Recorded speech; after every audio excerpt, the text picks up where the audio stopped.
Hey, how's it going, guys? Captain Kuba here, and welcome to another Members Hangout stream where we talk about all things God of War related. We're gonna be going over God of War lore, God of War theories, God of War predictions. Just in general, it's Q&A type of thing where where me and the Discord people just hang out. It's a laid-back stream. Let me know if you guys can hear me. I didn't actually check the audio levels or anything like that. Okay, it seems to be okay. All right, so I'm actually a little bit more prepared than I usually am. So the first thing I need to say is that, what was the first thing I need to say? I forgot. Well, I guess I'll just start with thank you guys once again. Like, the channel has grown like crazy for the past couple of weeks since the game was announced. So thank you so much for sharing my videos. That means a lot to me. Oh, my axe. I was going to show you the axe for those of you who haven't seen it. Hold on.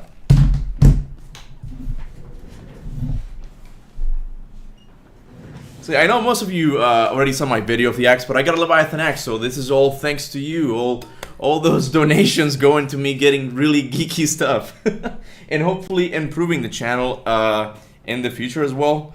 As you guys know, I got a new camera, so that's all thanks to you guys. I'm also looking into getting a proper capture card for my playthroughs of God of War and even other things. The other thing I need to talk about is my other channel.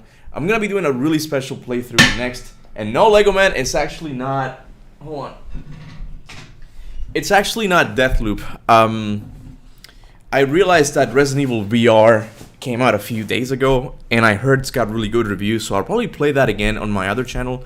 Kenrick is the one who has an Oculus. I don't know if you guys can see it in the back seat there. So I'll try to rig it with my computer and somehow capture it, because I think it will be pretty fun to play that on stream. I won't be able to look at the chat, though. That's one thing.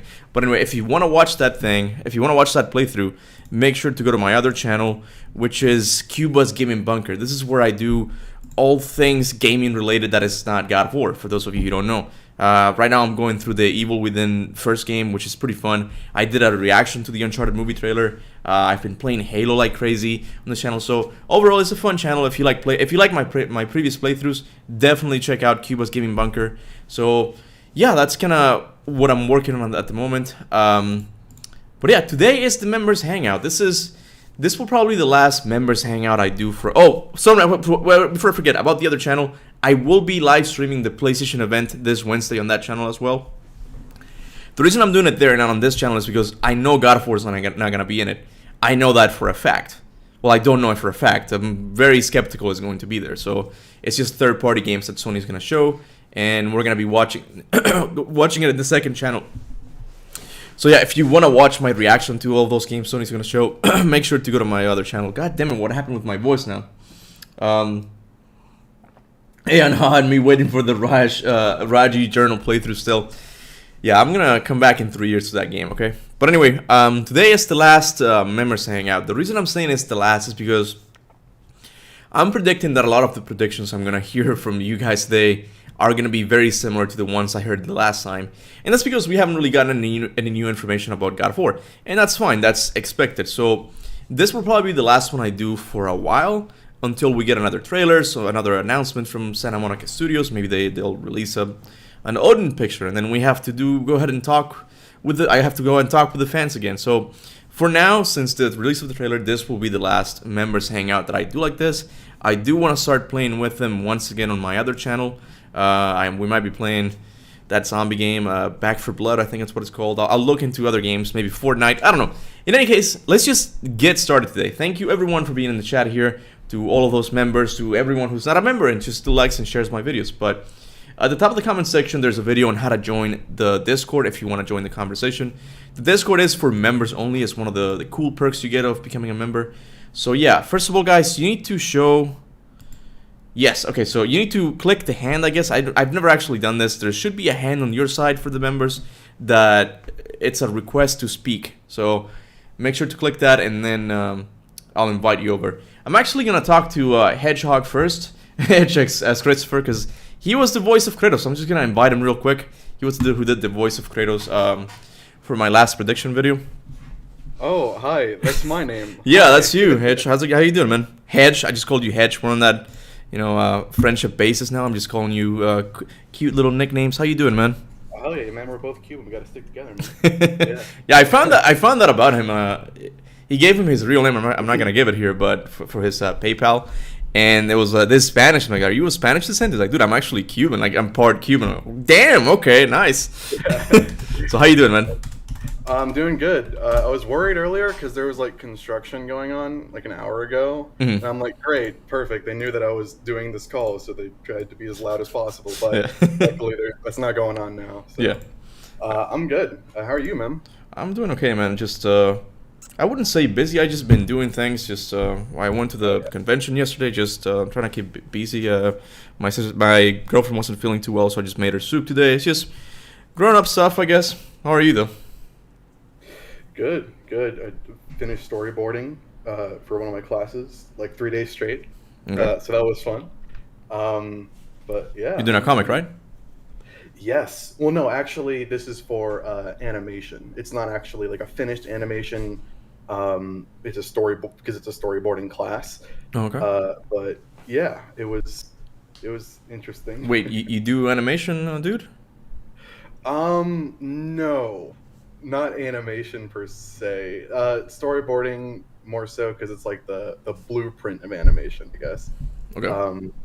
I could never do like anime. That's too time consuming, man. Yeah, I don't think I could do it either. Yeah. Comics are bad enough, but animation, that's like a whole different game. Yeah, because ever since you and I worked in that video, I'm putting you as part of the the people who worked in the video. Like ever since you and I did that video, you with the voice of Kratos, I'm like, I want to do more. Even though it was hard to make, I want to do more, man. Like I might do animation, not me. Like I'll get someone to do animation, and people are gonna say I'm copying John Ford, and I'm happy for John Ford that he's doing animation and all that. But I think it's just a natural process of things. I'm like, damn, like I want to do more of these fan stories, and I might do something like that. Of course, you'll always be Kratos as long as you want to. That's for sure. Of course, until Christopher Judge answers your calls. Yeah, I'll be here. He doesn't answer them, man. Yeah, I'll be the best second choice you'll ever have. Yeah, you'll have to. Do you want to do the Kratos voice real quick for the people here? Oh yeah. What should I say? I don't know, dude. Give your opinion on God of War being on PC with the Kratos voice. I guess I don't know. Okay. Put you on the spot here. I'm sorry, dude. No, you're good.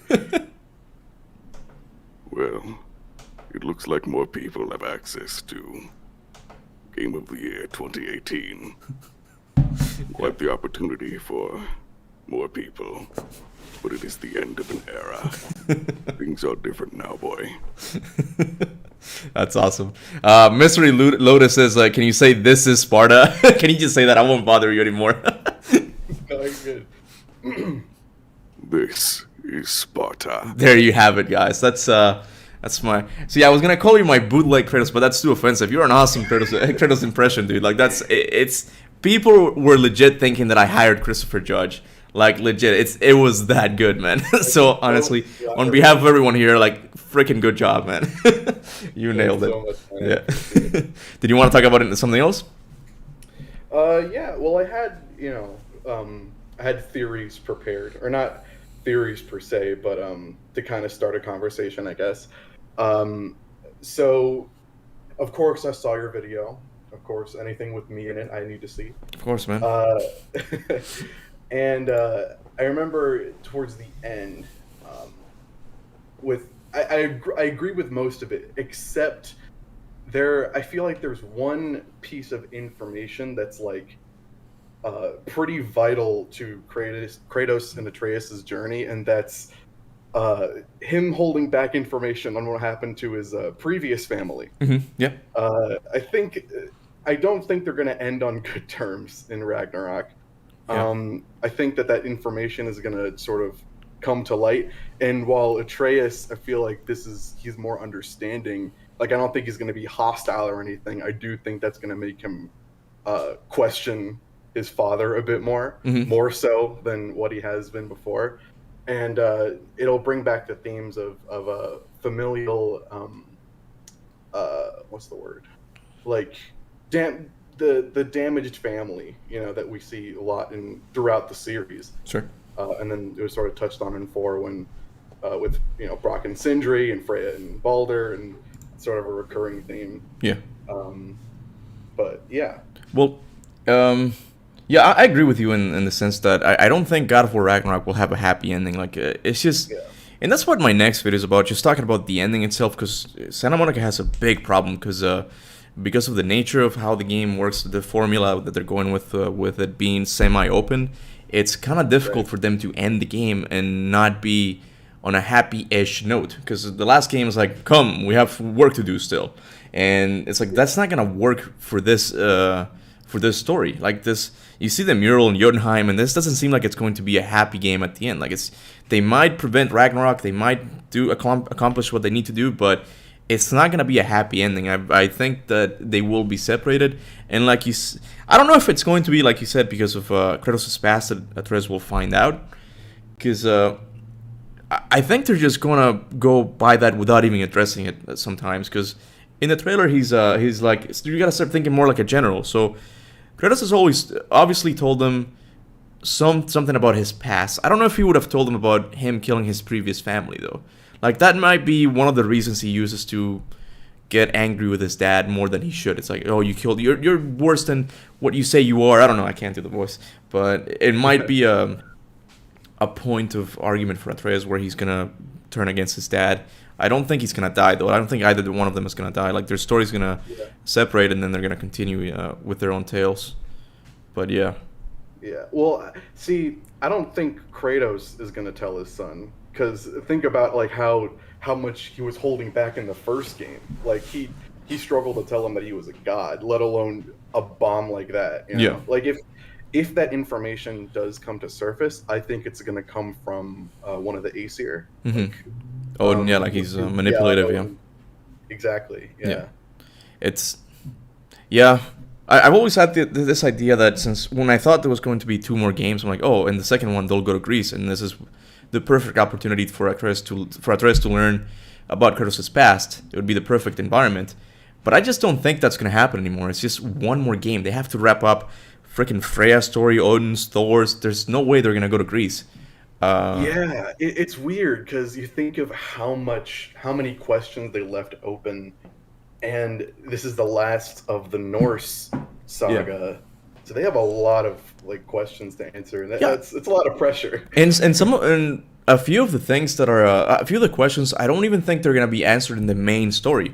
People have asked me about the prediction. What about the elves, dude? I don't think they're gonna touch the elves with a 10-foot pole when it comes to the main story. That might be like a side mission type of thing. Yeah. And if that's the case, that'll make it even better, because it's like, oh, dude, it's not just go and fetch me the cat up the tree side quest. Like, it's not a meaningless side quest. It's more like, oh, we gotta solve the problem with the boy. There you go, retrieve the cat. Yeah, it's not gonna be a meaningless side story. I hope the side quests are gonna be like, oh, we go to Alfheim and Freyr has gone insane and we have to stop him because it could be something else. I don't know, something like has more weight story-wise. That's why I didn't really include it in my prediction video. Yeah, it makes sense. Yeah. Unless they have like some end game style battle, which that's not going to happen. But you know. Yeah. To include all of that. Yeah. Yeah, but they do have a lot to do, man. Well, Hedgehog, man, or Hedgehog is Christopher. Thank you so much for stopping by. Dude, I'm gonna let Spooky Lego, and guys, if you want to hire Hedgehog, make sure to do. God damn it, I can look up for your channel, but I don't think it's is it Y? Why hedgehogs fly? Why space hedgehogs fly? Hedgehogs. Fly with space. Fly. It's the Y has a space. Everything else is together. Okay. I don't think it's gonna. Yeah, I don't see it here. Like, I've tried looking for it. I could go. Hold on, let me go to the conversations, then I'll give them the link. Let's see, where are you? Oh, I can just click on the video. So this is his. When I say 4th of July, his demo reel. A nice barbecue and fireworks. I appreciate it. And there's no better brand of fireworks than cherry bombs. Remember, rage can be a weapon if you have control over it. Tia, can this be used to stop the wolves? Who am I? Funny you should ask. Yeah, when I heard that voice, is that him? Get ready for a meltdown! So yeah, that's you can check him out on his channel if you find it. I'll give you the links, guys, later on. Because the thing is, since he's a smaller YouTuber, like it's harder for the search engines to find them. But I think I was typing the right name. It just didn't come up. But I'll give him the link at the end. If you guys want to hire Kratos, or I'm sure he can do any other voice. I'll just message him. Like he's an awesome voice artist, man. For real. Like I hope he gets a job in the industry. For real, man. Thanks, man. If we're talking about God of War, I can do Zeus too. Oh, you can? Do a Zeus. Yeah. Do a Zeus, man. It is time, my son. God damn it, you're hired again, dude. That's it. You're hired. You're pre-hired, man. That's awesome, man. All right, Hedgehog, I'm gonna let Spooky Lego come in, okay? All right, man. Take it easy, man. Thank you for stopping by, dude. All right, Lego. Oh wait, that's not it. That's not it. Let's see, Lego. Wait, I'm actually gonna let Anhad in because I'm sure he wants to go to sleep. I'm gonna let him go first because I know it's really late where he lives. So, Anhad, you've got the mic. Can I hear you? Are you there? Hey there, Kuba. Hey, dude, how you doing, man? I'm doing good, man. Just a bit sick. Oh, what's up? What do you got? I don't know, man. It's a cold. Because you had, I think you had the disease, right? Like the pandemic. I don't know if I should say it, right? You had it before, right? Yeah, you shouldn't say it. Yeah, but I had it. yeah, I had it once. But you beat it, right? Like you're good, right? Yep, I'm good. Yeah, but I mean, you should have the antibodies now. But I hope you get well, man. Thank you, man. Yeah. I just don't have a theory. I just wanted to quickly say hi to you. I'm not gonna take much time of yours because I think there are people who have actual theories. Okay. So just here to say hi to you, man. You just came to say how awesome I am. That's cool, man. I'm down with that, man. Yes, man. Handsome, man. You're handsome, man. Thank you, Anhad. Look at me fishing for compliments, man. Okay. That's awesome, man. Are you sure? Like, you got a few minutes, man. You can talk about anything you want. Like, it's just, as long as it's like 10 minutes. I was just gonna talk about how this is a bad decision about taking the game to PC. Oh, you're one of those. Okay. All right. How so? Buy a PS4. Look, man, I am a Sony fanboy at the end of the day. I love Sony, like, ever since the PlayStation 2. I guess your main fear is that people won't buy PlayStations anymore because the games will be available on PC. I'm just a bit salty about it because they are able to experience the game in better graphics, better resolution and shit. And I'm like, dude, why? Okay. Why just buy a PS5? Right. Well, yeah. I mean, some people just don't have the money. Like I said in my video, like I want to play Halo Infinite, and I'm so glad that it's coming to Steam. Because there's no way I'm gonna buy a console for one game. I do think people should invest in a PlayStation overall because I think it's where the better games are. Like you get the wider range of games, wider, not wider. Anyway, so I do think investing in a PS5 is better, but I'm not really worried about that. The game is gonna get more sales. It's gonna be better for the series as Santa Monica will get more funds to do the next game. And it's not like people are gonna wait for the game to come out on PC. Ragnarok, I'm talking about, because the God of War 2018 was exclusive for what, 3 years, something like that. Yep, more than 3 years. This is an amazing strategy from a business perspective, because it's like, Yeah. oh, Ragnarok is coming. Why don't you play? Exactly. Why don't you get hooked on the first one? I promise you won't want the next one. People who will play it on the PC will want it to the point that they might even buy a PS5 before the game is released on PC, if it ever gets released. Find one. Yeah, so I'm all for it. Just mainly for the sales perspective. That's awesome, dude. Like more money. The sales are gonna go up even higher, and Sony's gonna put more money into the series. I can't speak today, but yeah, man. It's all good. By the way, I was watching your the cutscenes you arranged in the Greek saga. Oh yeah, what did you think? Yep. They were really pretty good, man. All right, yeah. Some people complain about some cutscenes missing, but I tell them, yeah, it's. I wanted it to feel like a movie. I didn't want to include all the boss fights, like the Hermes one. I think I didn't include, so I was just. I like doing that thing, and I feel like that's what started me wanting to do like longer videos. I'm like, I like to tell stories, maybe. So I'm thinking of doing stuff like that in the future. All good, man. All good. Yeah. All right, and Hod, man. I hope you get better. Thank you for stopping by, man. Thank you, man. Appreciate it. No worries, Have man. a good day. Yeah. You too, man. Take it easy. Alright. Spooky Lego Man. One of my I would say 3 judges, but there's more than 3 now. That's what I call my mods in Discord. How you doing, Lego? How's it going, Kuba? Not bad, man. How are you? I'm doing pretty good. Awesome, man. So, I watched your axe video yesterday, right? The axe. Oh. I immediately, like right when I saw the video, immediately went to Amazon to see if I could find one, okay? Did you find it? I found one, and then when I went to purchase it, it said unavailable. Okay. Was it similar to this? It was a styrofoam one. Oh, styrofoam. Okay. Yeah. What I'm not liking about this one is that the paint is already chipping a little bit. Like when you let me see if I can get it close enough. Like you can see, you won't be able to see it, but the paint is chipping a little bit. So I might have to paint it myself in the future. It is overall is a good quality. It can cut stuff. I was thinking of doing a charity stream with the axe where I just chop watermelons or something.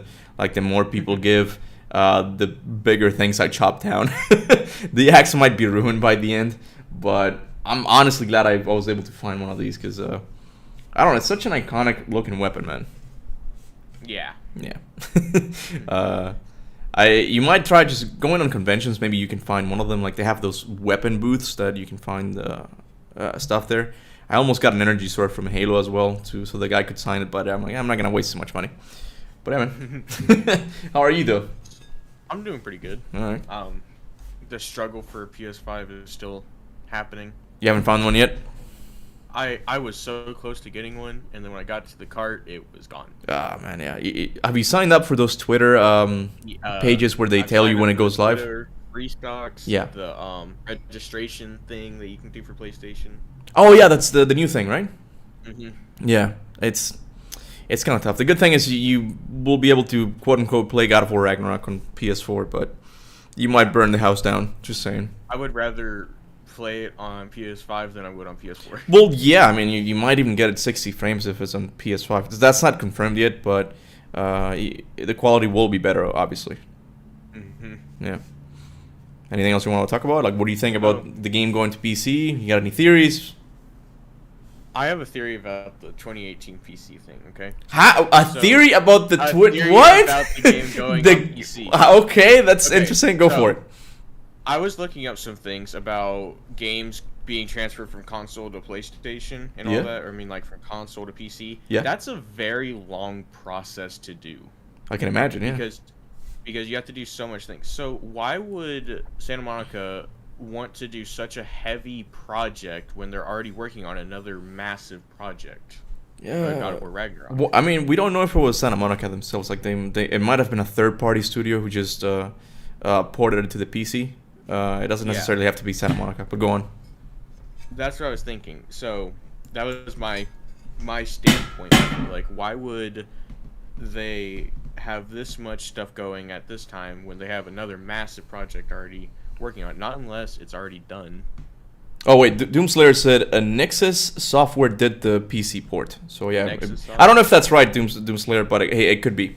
I don't see a reason why he would lie about that. But yeah, it's probably wasn't Santa Monica. But go on, Lou. I don't mean to interrupt you, dude. Well, I mean, that was pretty much it. That was just my thought process. But okay, but what would have been the theory then if Santa Monica did make the game? What was the theory?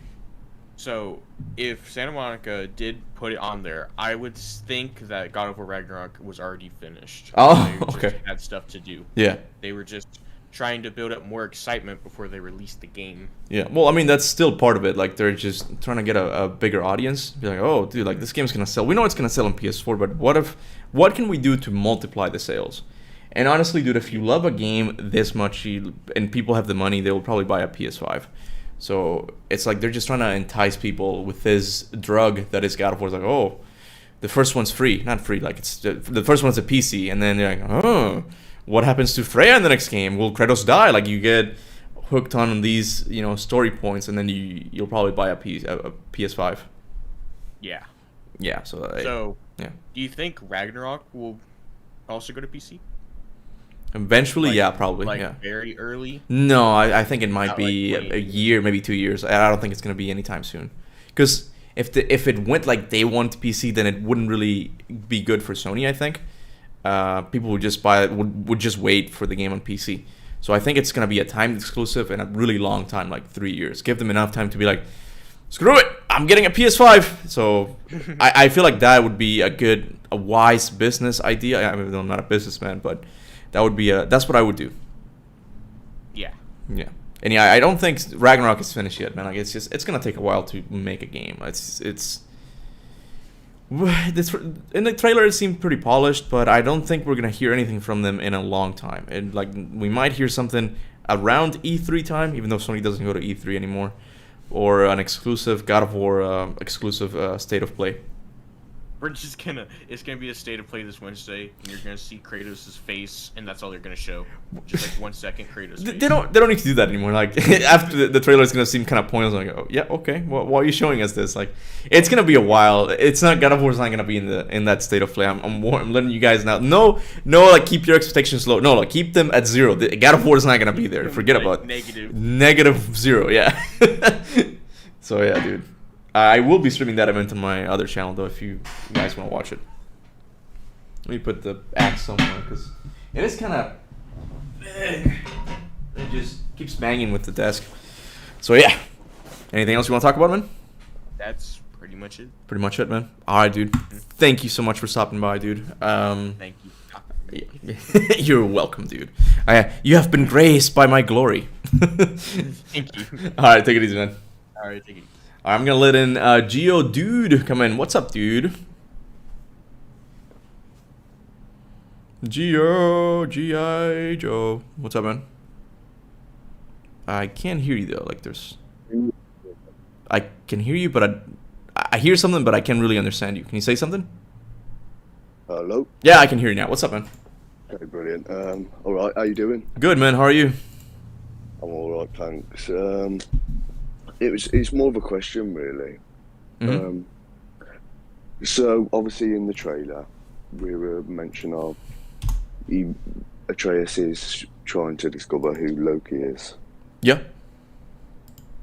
And I was thinking, I've been reading some of the stories about Loki. Mm-hmm. Do you think that he could turn bad?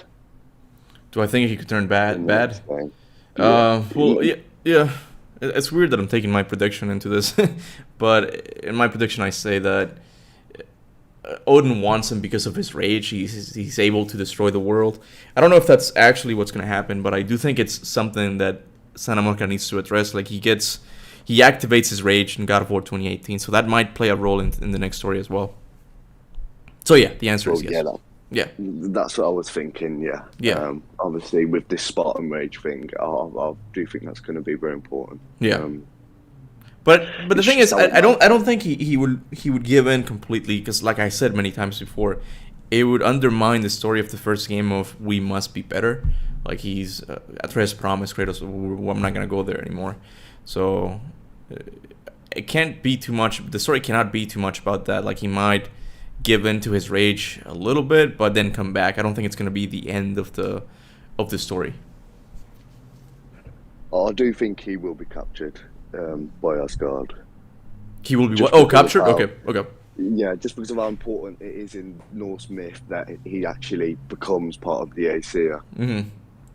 I do think that they'll take him, maybe what you were saying before with the time dilation, and maybe he gets a bit older. But then I don't know how that would work with the actor. Right, him getting older and stuff. Yeah. I mean, this is the last Norse game, so when he seems to be okay now from the trailer, from what we heard him. But later on, they would have to hire someone else to play Atreus, or maybe just him. Like maybe he'll still be Atreus. Maybe, yeah. Well, it could be years after Ragnarok until we see these characters again. So yeah, I don't know how long they're gonna take though, because God of War is like Sony's biggest money-making cow right now, and yeah, I'm sure they won't pressure Santa Monica into making another game, but I feel like Santa Monica themselves are gonna feel pressured into making something else. So they might make a new IP completely and then go back to God of War and then alternate. Kind of like what Naughty Dog has. Naughty Dog, I think, has 2 studios, and they work on 2 games at the same time. Like, they might do something like that. But it might be like 5 years before we see something else. Maybe even longer. Who knows? Yeah, well, I was thinking around the 5-6 year mark, and I definitely think that we're going to see a new IP from Santa Monica. Just with, Yeah. you did see that the Raising Kratos, didn't you? The documentary. Yeah, I did. Yeah. So obviously, with that cancelled project, they lost a lot of people, staff. But now that they've got the resources to have more staff, Corey was sort of alluding to it. Karel Anchor on the chat says that Corey's working on a new IP. I'm not sure if it's him, if he's working on a new IP entirely. He might just be working on the next God of War, to be honest. I don't know. It's probably a new IP, and I want to see what he does. But yeah, dude, I agree with you. Yeah. Do you still think we'll see a prequel with Faye? I don't know, dude. They're pretty adamant about this game being the last Norse game. I would like a prequel. Like, prequels done right can be amazing games. I think Ghost of Sparta is one of the best ones, at least in the story department. And I would love a story of, what happened before Kratos got here, or maybe even while Kratos got here. Because Kratos might be the focal point once again, like him arriving in Scandinavia. And it'll give us a chance to see another side of Kratos, like more intermediate, like he's still rageful, but he's trying to change, but he's not very successful at it. And then at the end we meet Faye. I think it would be cool to see something like that. I really do want to see more Faye. I think just how impactful she was emotionally and to the story, and not a single word throughout the whole game. I really would like to see where they could go with that character. Yeah, I don't know. I feel like we will see at least her face, because everybody's like, what does she look like? Like, it can't believe that's such a thing, but people just want to see what Faye looks like. And I think, like I said in my prediction, it's going to be something symbolic, something quick, is like, that's Faye, and we get to see her, but we don't really hear anything else about her. I do think we're going to see her quickly, and then gone. Yeah, in your theory video, I really enjoyed the story prediction for Ragnarok. I'm glad. Awesome, man. Thank you so much. That end part, I have to disagree with you in that I think we will see Ragnarok in the current timeline. Yeah, that's what my next video is about, because Eric did say that Ragnarok will happen, and I guess I can talk about it here. People will watch the video anyway, but the main problem with Ragnarok happening is that it will affect the post-game of the game, the post-game section, where it's like, let's go and hunt now, and let's just keep going. If Ragnarok does happen in our timeline, the realms are going to be utterly destroyed. So let's just say that you left a side mission halfway through. How would you continue that if the world is completely destroyed? Maybe the building where you needed to get a MacGuffin for that side quest is no longer there because Ragnarok destroyed it. Because if you want Ragnarok, you gotta do it all the way and destroy all the realms. At least, what do you think about that? Do you agree? I do agree. Yeah, definitely. I mean, I was thinking about it earlier. Yeah, because he said we're going to see Ragnarok, but at the same time, you can't destroy this world expecting that people would have done 100% of the content before they finish the story. Yeah, that's so maybe go ahead. They go down the route of it. It's more of a purge of the gods instead of a purge of the 9 realms itself. Like Ragnarok is the battle against the gods? Yeah, it's the battle, but instead of destroying everything, it just destroys the gods themselves and whoever else dies. Well, I don't know. It's a problem. Yeah, it's something we won't know until the game comes out for sure. But I do see that if destroying the realms is something they have to do for Ragnarok, I think it's really problematic for the new formula of the game. They could always do the cheesy route, and it's like, oh, I'll make you save before Ragnarok begins, and then you just load the save. But I don't think they'll do that. That's why in my prediction I placed Ragnarok in another timeline, and you can still play it. And I said, like, this is gonna look like God of War 3. But people didn't like that. They're like, no, I want Ragnarok in the current timeline. It's like, but you get Ragnarok still. You see Thor fighting Jormungandr. You get to witness all of this cinematic moments, but they didn't like that. And I guess apparently neither did you. You disagreed. Not when I say didn't like it, I mean like they disagreed with it. I just think that of course it's the possibility, but with Santa, I just think it's way out there. Do you know what I mean? It's seriously crazy that, but we could see that. Personally, as long as there's a big battle that we get to fight in, I'm happy. Yeah. That's all that really matters to me. Big scale battle. Yeah, with these conversations, it always ends with me saying, "Yeah, Santa Monica has a lot to answer, and I don't know how they'll do it," because it's true. Like, we have to fight with Odin. I think if this is the last game, it has to be the case. Like, Odin is the last boss fight. Yeah, it's definitely going to be a long game. Yeah. Maybe 50 hours with side content. Yeah. I'm just really looking forward to it. Yeah. Well, thanks for having me on, Kuba. No, thank you for stopping by, dude. All right. I wish you the best of luck. Have a good one. Yeah, take it easy, man. Bye. All right, I'm gonna let in. I don't know how to pronounce that. Wow, wow, I can't pronounce that, dude. Can you tell me how to pronounce your name? Yes, bro. It's Sachin and then Uchiha, like Madara Uchiha from Naruto. Sachin Uchiha. Okay, all right. Okay, what's up, dude? How you doing? I'm coming in hot, Playboy. I'm fucking excited to be here. What are you saying, rude boy? How are you? I'm good, man. I'm good. I'm glad you're here. Dude, do you know how long I've been wanting to fucking talk to you? Well, you got me here. What do you want to talk about, man? Oh, mate, how long have I got? Let's keep it to 10 minutes so we give everybody a time to. Shit. All right, I talk a lot, yeah, so I'm gonna try and condense it. First of all, I got a question for you. Yeah? Have you done a collab with John Ford? We did a while back. We did a podcast where we just discussed the game entirely. We haven't really done an edited video together. We just talked about it. We kind of like what I did with Corey Barlog. I just invited him over and we talked God of War. And I think next time I'm gonna get John, Sevenier, and the Focus to join me as well, and we can all give our opinions on the game. Ooh, that sounds sick. Yeah, let me know when that's happening, or let us know of course, yeah. when that's happening. Yeah. All right, next question. So I looked at the options for joining your channel, yeah, and I'm not gonna lie, I wanted to drop some serious hack silver on your ass, but the options were I don't know if it's different for each country, but yeah, I'm just wondering, are you offering different things at the higher tier levels? Like, if I want to give you like $200, $300, $400, $500, do you have something else for that? I actually don't. I mean, the thing is, I don't make it you joining the channel like a must thing if you want to have fun. For $1.99 you get access to everything. Like, the other thing is, the other perks is for people who just the other tiers is for people who just want to donate, who can afford it. I don't require that money. It's like, hey dude, if you want to help, you can just give me this money. But dude, if you can only pay $1.99, I'm more than grateful for that. Okay, of course I'm more grateful to the people who pay more, but you don't necessarily get any more benefits out of it. I might look into doing other things, but from my end, it gets too complicated when you have different tiers and different things to do for the people. But yeah. Mad respect, man. I appreciate that. Thank you. Yeah. Okay, related to God of War now. I loved your theory video, man. I've watched it a bunch of times, and I think like the fourth time I watched it, I picked up something completely new. So you addressed this in a different thing. You like, some people say that Odin is Durlin in disguise. Yeah. Is that right? Yeah. I thought that the theory was quite interesting, and it made me think of other people who could be other people in disguise. No hints to Transformers there. Sorry, that's a bad joke. Who do you think could be someone else in disguise? This is the thing. With Odin, it's kind of anyone is kind of up for it because he can just shapeshift, right?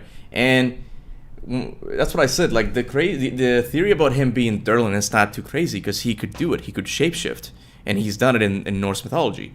I just don't think there's gonna be a plot twist with Odin, but it's not gonna be a cheesy plot twist. Aha! It was me all the time. I think it's gonna be something more manipulative. I don't think that's gonna be Odin's plot twist. But from the trailer, I don't know who could be who. I kind of workshopped the idea of Tyr being Odin because it is kind of odd that he still has his eyes.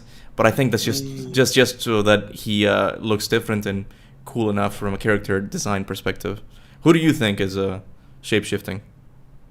Yeah, I'm not gonna lie, bro. I think it's Tyr, to be honest. You think it's Tyr? Yeah, and it's like you know, like how you in the prediction video, I love what you said. Like, Tyr's gonna take Atreus, and they're gonna go somewhere together, and then like Kratos would have trusted him by that point. It could be in it. Like, he could be trying to earn everyone's trust. Like, oh yeah, I'm helping you guys out, and then bam, flip it on a bitch right at the end. Yeah, I mean, I workshopped that idea, and again, it's just I'm using my theories as being infallible here because it's like, if that's the case, then his death wouldn't really be. You know what? It might actually work because I do think the man in the mural is Tyr. So yeah, what if Tyr is Odin and then Atreus cries at his death, his presumed death, but then he comes back again, and that's what Atreus, that's how Atreus comes back to himself. He's no longer angry. He's like, oh, you were Odin, you lied to me, because Tyr, in this case Odin, betrayed him by shapeshifting. I just thought of that right now. So yeah, the whole idea of Tyr being Odin, I hope that's not the case, but it could very well be, to be honest. Yeah. Good thing. Man, the other question I got for you, is more of a I'm just interested to know more about you as a dude, and nothing too personal. Just I'm really interested, like, why do you no, that's not how.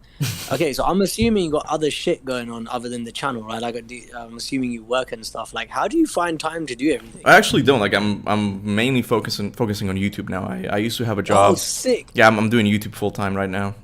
Yes, bro. That's what the fuck I'm talking about. Sick. Sorry, I'm super. This guy's cool, man. It's all good. Don't worry about it. Yeah. Bro, I want to do a podcast with you. Because, like, dude, okay, it's like this, yeah. A bunch of people want to do this kind of shit. Like, they want to talk about stuff that they love for a living. Yeah. And I look at what I've sent your channel to a fuckload of people because it's part of, like, well, thank you. What I do for. No, thank you on their behalf as well. Fucking hell. Like, part of what I do for a living is I talk to people, and like, some people call it life coaching. Yeah, like, I take your channel and I give it to people. I say, bruv, look at this guy. He's making videos about God of War alongside all the other shit that he's doing in life. And he's, like, really providing, like, massive service to loads of people. What the fuck makes you think that you can't do something you love for a living? And I just want to say, on their behalf, thank you. No worries, man. Like, yeah. And how did the journey progress for you? So you used to have a job and now you're doing this. Yeah. Let's see. So, yeah, I always worked at a grocery store, just doing as a bakery clerk, just stocking up bread. And I opened this YouTube channel as a hobby. So I'll just start uploading playthroughs and stuff like that. And then once God of War 2018 got announced, I'm like, I'm gonna make this theory video. And then it was kind of stupid. It was like, oh, this is not actually Scandinavia. This is Greece all along. And I'm like, I kind of like this. This was fun, just geeking out and stuff. And I kept doing it, and then people just started commenting like, oh, crap, maybe I can keep doing this. And I kept the job for a while. But when COVID struck, I'm like, I don't want to get sick. I'll probably be okay, but my dad won't, since he has diabetes. So I kind of quit my job. I'm like, I'm going to focus on YouTube now, make this my main income. There's still things I can do to make this more viable, like merchandise and stuff like that. But I want to do it right. I want to get artists and stuff like that. So there's things you can do, obviously. But, I mean, for your people, man, to the people who you give advice to, like, my only advice is the one I've been given for a while. It's like, dude, you fake it until you make it, man. I didn't study for any of this. It's just like, you kind of just learn on the go. And if you're really passionate, that's all you have to do. Just start. That's all. And maybe 100%. Maybe it'll take off, maybe not, but it's the experience along the way that kind of matters, man. Man, you keep preaching that real shit, bro. Thank you. Yeah. I want to ask you something that's related to what I want to do, right? So I started this series I'm just making the videos now. I posted a few of them, but I'm gonna start it again because I've found a professional recording space near me. Do you have a YouTube channel now? Like, do you yeah, I've had one for a while, but the content's been so. Like, I've just been making do with what I've got. If you can't tell, I like to talk, so okay. No, that's cool, man. Found that YouTube was the best place to put it out. So I'm doing this series called Life Coach Lessons From, and it's where I take stuff that I consume for entertainment and I take the life coaching lessons out of it. So God of War is going to be a fucking massive video, and man, I'm just curious, like, what do you think is, if you took anything deeply profound from the story, what would be the standout things for you? The standout things, I mean, from God of War 2018 is that there's always hope for a new beginning, I guess, no matter who you are. That's something I kind of take to life, is like, don't be too harsh with people, man. Like, we all got our baggage, like, it's not easy. Life is not easy. That's the main thing. Life is not easy for anyone. Just be respectful. Just try to love people as much as you can, and just give them another chance. Like, that's all I can do, and that's what I see in Kratos from God of War 2018. It's like, this is a guy who was a murderer. Let's be honest. And here he is just trying to do his best, just to raise this kid all by himself, and he's doing a pretty good job, I think, but he doesn't really think so. So that's kind of like my main thing that I took from God of War 2. Hey, dude, no matter what, we all have a past, no matter how dark it is. I don't know if that helps you. That definitely, man. Yeah, shit. That's a really good one. For me, it's like like the redemption arc kind of thing. It's like he's trying to make up for stuff that he's done in his past by living a better today. Yeah. And I can fucking relate, man. Yeah. Awesome, man. I'll shut up for a bit. Thank you so much. I do wish you luck on your channel, man. Just send me a link on your on Messenger, I guess, through Discord, and I'll check it out later. Okay. Oh, thank you, man. Appreciate it. Yeah, we'll do. Cheers. All right, man. Take it easy, man. Bye. Peace. All right, I'm gonna let Martyr might die in for a little bit. What's up, Martyr? How are you, man? Did I let him in? I did. Yo, what's up, man? Hello. How you doing, man? Nothing much. Good. How about you? Not bad, man. Oh, hold on. Let me say something to the chat. Geocroft, and to anyone who super chats, I'm gonna read the super chats at the end of the conversation with the members. Thank you, though. I want to say thank you in advance, and then I'll get to it. What's up, man? How you doing? I'm doing good. I had a couple of theories I wanted to bring up to you. Yeah. See your thoughts on them. Okay. I suppose I'd go with the less controversial one, or even more controversial, depending on your perspective. So in the light, while Kratos is going through all of the events that have taken place in the past and everything. Yeah. In the future, you mean? In the future? In the past and future. Oh yeah, sure. Yeah, you see Atreus. Yeah, sure. Yeah. Yes. When Atreus is saying, "Oh well, yeah, you should have. He should have died instead of you." Yeah, I get it. Yeah.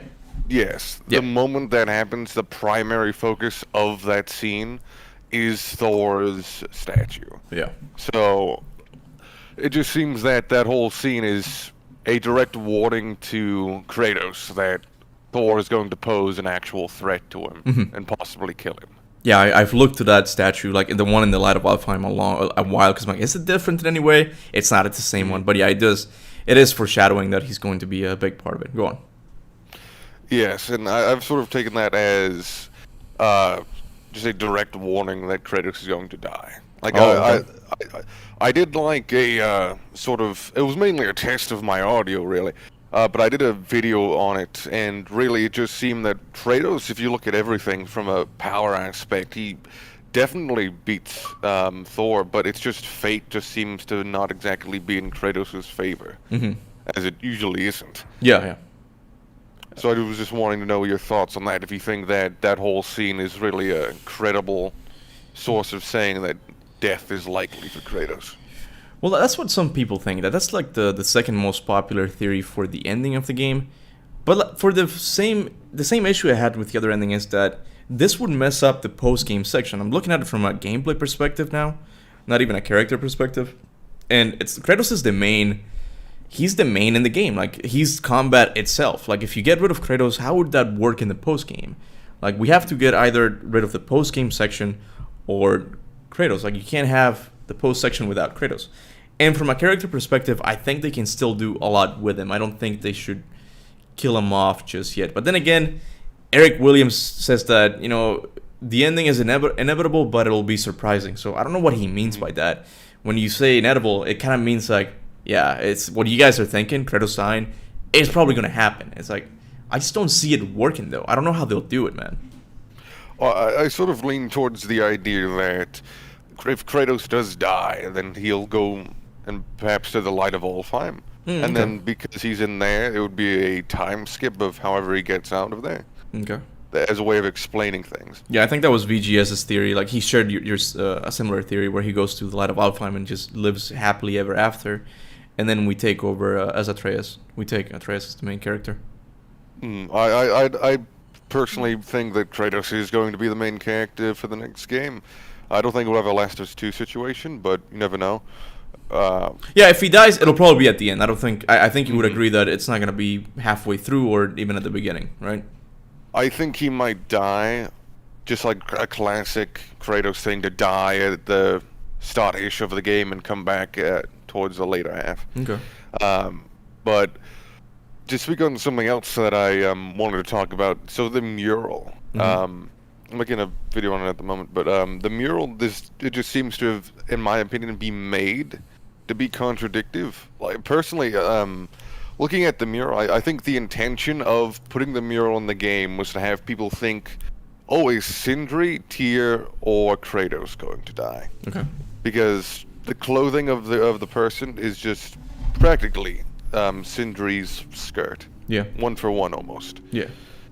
And then, you know, the blocking of the blocking of the tattoos and the arm obviously seem to imply that. Yeah, he's on his. It could be Tyr. He's on his. He's facing us with the right side of his arm, so his tattoo wouldn't be visible, right?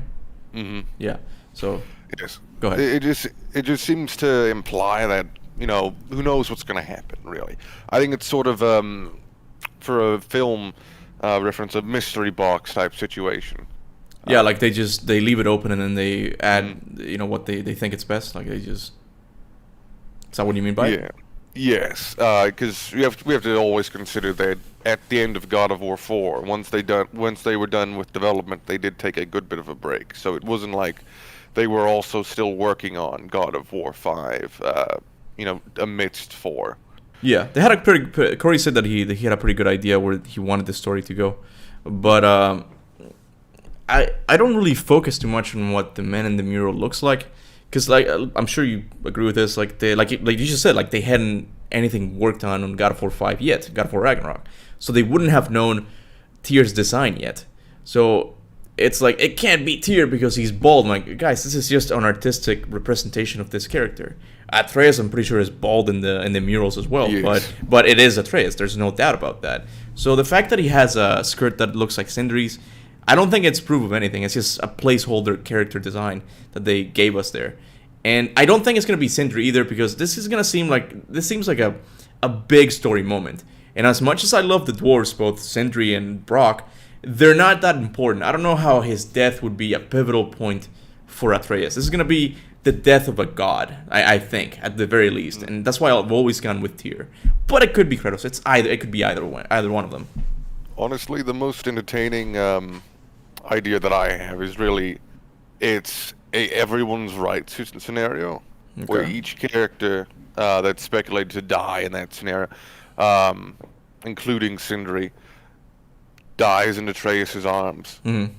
And I think if Sindri dies in Atreus' arms, while it won't be, I think it would be the first death, because I don't think it's particularly relevant to the grand scheme of things, but I think it makes a great deal of poetic justice to have Sindri die, and Brock, who Sindri saved when he was making the Leviathan axe, be unable to save him. Yeah.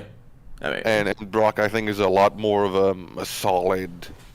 I mean, I've always had this symbolic idea that Brock is the one who's going to die, and then Sindri's going to have no choice but to literally and metaphorically get his hands dirty, because he's all about germs and all that, and he's going to have to pick up a weapon with his bare hands and actually help them in some way, and he might sacrifice himself. Like I said many times, this is going to be a sad ending, I'm pretty sure. Like, a lot of people are going to die. A lot of characters, Yeah. I definitely say it would be an interesting thing to see him pick up an axe and try and fend off Thor or something like that. Yeah. Well, yeah, he couldn't hold the Leviathan axe to begin with, yeah. Yeah. Yeah. All right, Martin, is there anything else you want to talk about? Well, that's about it. Don't want to take too much time. You got about 3 minutes, 2 minutes to be exact. Like, I don't know if you want to say something else real quick. I'd want to bring up Jormungandr and the massive issue that it stands him being in the game from a story aspect. So, I personally, my theory on him is that he's going to join the battle against Thor at one point in Midgard, and the battle will, instead of disabling time through breaking the world tree, it'll disable matter and send Atreus and Kratos to another realm, while sending him as well to another realm, which is, my bet would be Muspelheim. Mm-hmm. So it's a sort of way to hold him off from impacting any future fights or any story moments until Ragnarok. So at the beginning of the game, you think that they're going to be sent back in time? Oh no, not time. Just basically the serpent, Jormungandr, placed in a different realm, just for the purpose of him not interfering with fights, because he's a massive plot hole. Unless he gets killed off, which I don't think they're killing him off in the start. He's too much of a fan favorite. Yeah, no, he there won't be. No, I doubt it. Yes. So I think he gets placed in Muspelheim, and then Kratos and Atreus probably in that breach of the world tree gets into the new dwarf land. Yeah, and in my prediction, I said that Thor wouldn't attack Kratos in Midgard because of the serpent. Like, he wouldn't be able to take both Kratos and the serpent at the same time. So at least Thor will not attack them in Midgard, I think. Thor is open to attack them in any other realm, but he could be sent to another realm, like you said, as well. Yeah, just to close it off, I do hope that Jormungandr gets a bit more feats, I guess, in the new game. He's got the gravitas of a huge monster, but Wait, what did you say? Some feats? Can you repeat that? Yes, I hope he gets more like combat feats and things. Oh, like okay. that I'm like, is that a joke because he's a snake and he has no legs? No, like just combat, not talent, but just examples of how he's strong. Right, yeah. The poor guy got knocked out by Boulder in like 3 hits. So I really hope he does some stuff in the next game. I'm sure he will. I'm sure he'll be important, man. World Martyr, thank you so much for stopping by, dude. I'm gonna let in. Did I talk to Gypsy Boy? I don't think I have. All right, see ya, Martyr. Alrighty, see ya. See you later. Take it easy, man. Gypsy Boy, you're on, man. Hello? Hey, Gypsy. And yeah, for the people, hold on, for the people in the audience here, I want to say that talk about the theory you want to talk about the most first, because I'm trying to keep it in time so that everybody gets an equal amount of time, and also remember to hit the little hand request thing so I can see the requests here. Okay, Gypsy, take it away, man. Yeah. How are you, man? Good. How are you, man? Yeah, I'm doing good. Yeah, I wasn't going to show up because there's a party downstairs, but I had to come. I had to come to the stream for a little bit. It's all good, man. I don't really have anything theories or something. I just maybe a couple questions. Sure. Yeah, first things first. I wanted to ask you about. Okay, Tyr has been to Greece, right? Greece, yeah. Yeah. According to the tapestry, yeah. Yeah. And he got the vase, the Kratos sees from Greece. Too. Yeah, or someone brought it to Tyr's temple. It's not clear yet. Because remember, people brought a lot of gifts to Tyr. Go on. Yeah, because that was what I was confused about, because like the vase shows Kratos having the Blades of Exile.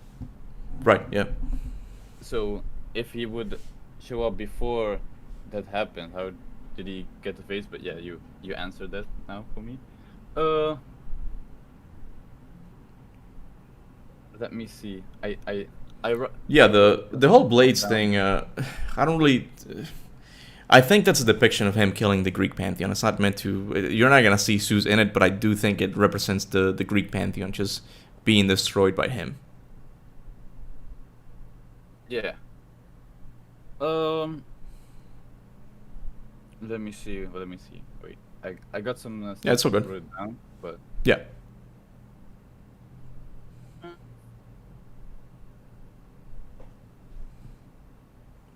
Someone said Kratos will clap Freya. There's not gonna be a mini game, you guys. Stop it.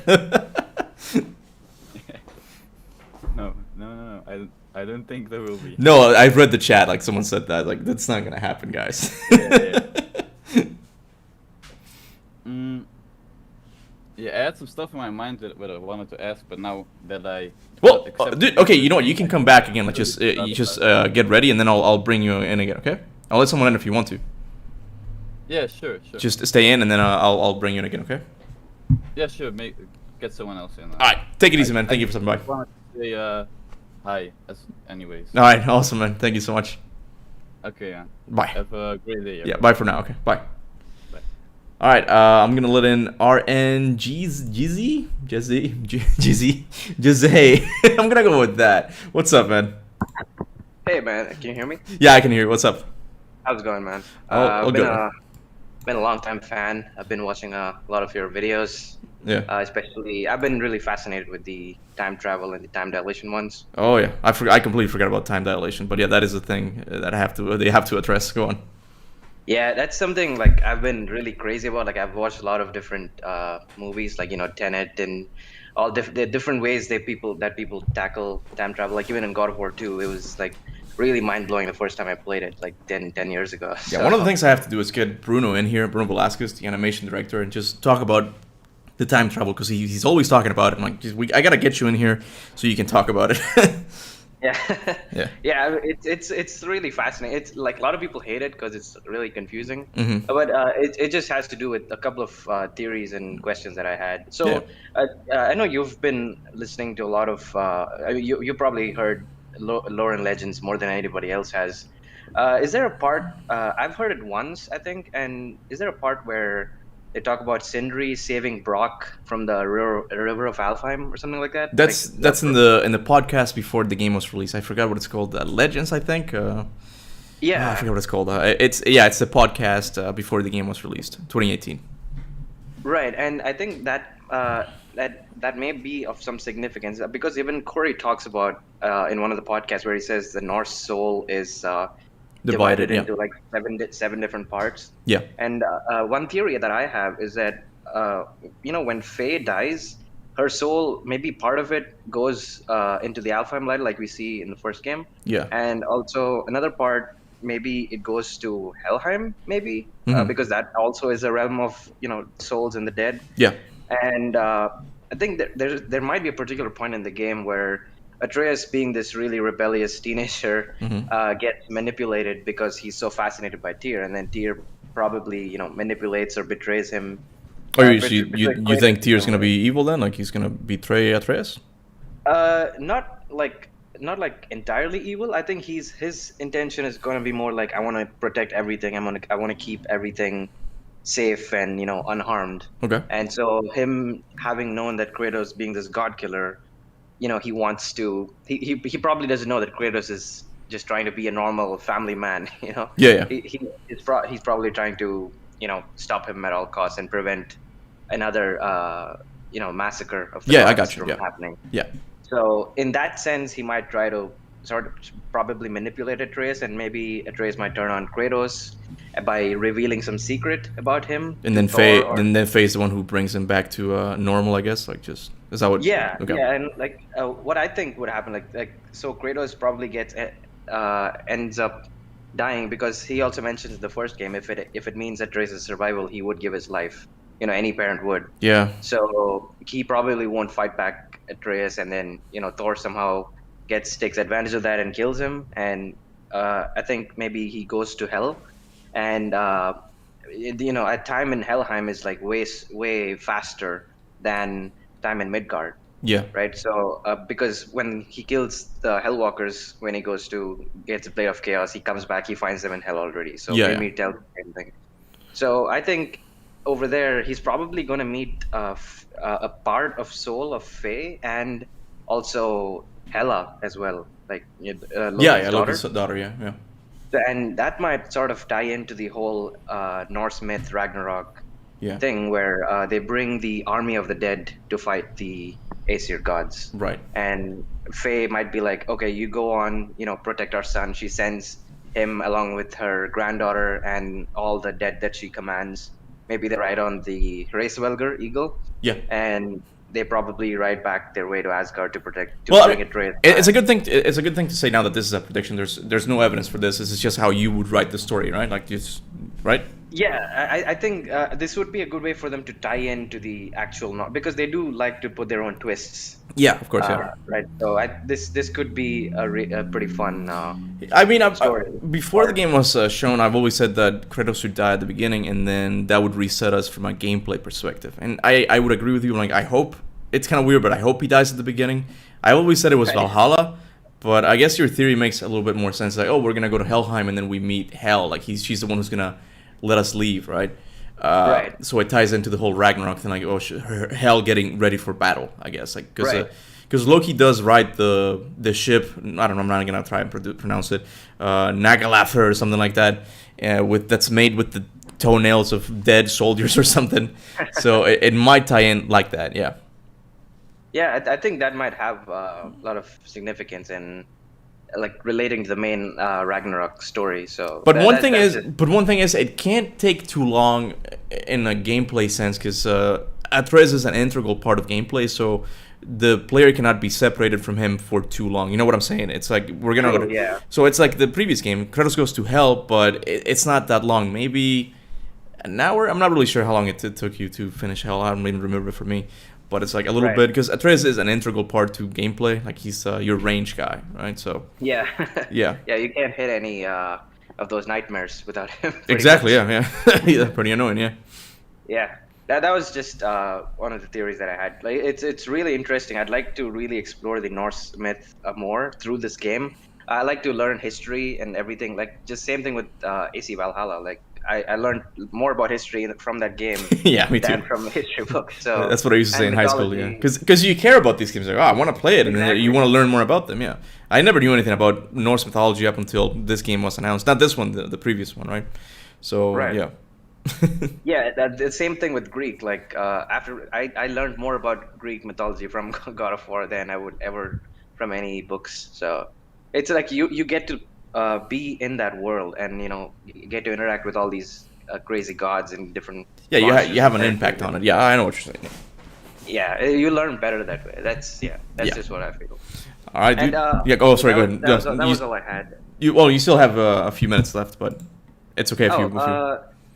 Yeah, the only other thing that I had was another important thing that they haven't touched upon yet is the poison that the Aether poison that from the axe, on the axe. Yeah, that might be playing a big role at the end when Thor is feeling real invincible, and you feel like you don't have any other weapon or whatever to break him, but then you remember that this axe has the the one venom that can actually kill him. Yeah, it has to be brought back because that little thing on God of War 2018, E-tier imbued, has no importance in that game at all. It has to be talked about in the next one somehow. It might not even be talked about. It might just be the reasoning why Kratos can kill Thor with the Leviathan axe. Like, oh, it's got the venom now. Now it can kill Thor. So it might not even be something they talk about, but that's in our headcanon. That's what happens. Like, oh, he can kill Thor because of the venom, right? But Jordan Gunn might talk about it. Oh, you have my venom or something. I don't know if it's something less cheesy. Use it already. Yeah. And I think because like it would be interesting because they would have a fight maybe in the beginning, and because if it doesn't affect him the first time, why would it affect him towards the end? So that's kind of I just still don't know how they're gonna pull that. Yeah. So it's gonna be interesting to watch that. Oh, of course, man. All right, dude. Well, thank you so much for stopping by, man. For having me, man. No worries, dude. Big fan. Keep doing what you're doing. Yeah, thanks, man. All right, bye. All right, I'm gonna let in AG West. What's up, dude? You've got the mic. Dude or dudette? How you doing? Yo, can you hear me? I can say something else? Yo, can you hear me? Yeah, I can hear it. There's a bit of background noise, but I'll try to... Go ahead. What about now? Is it still there? Yeah, it's louder, but go ahead. I think you're good. Oh, damn. I don't know what's going on. But yeah, can you hear me? Yeah, I can hear you. The quality is not the best, but it's fine. I think we'll be okay.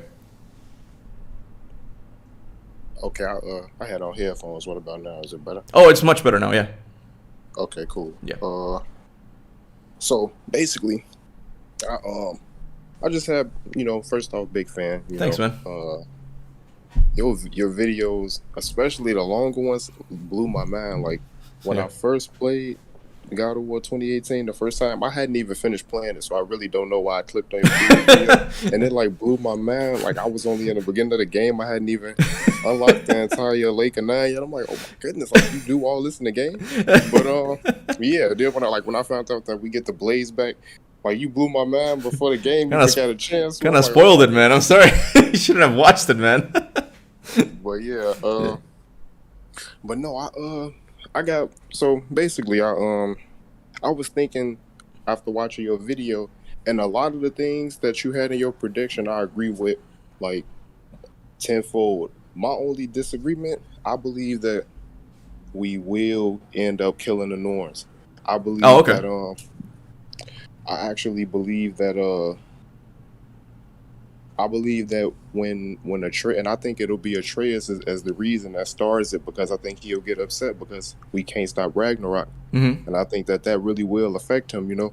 And yeah, I believe that's something that's that's gonna happen. Would it be halfway through, or at the beginning, at the end? Like, what do you see the story, that part of the story happening? I'm sorry, could you say that from one more time? Yeah, I said, like, where do you see that happening? Like him killing the Norns? Do you think it's gonna be at the beginning, middle, or end? To be honest, I really just believe that it'll.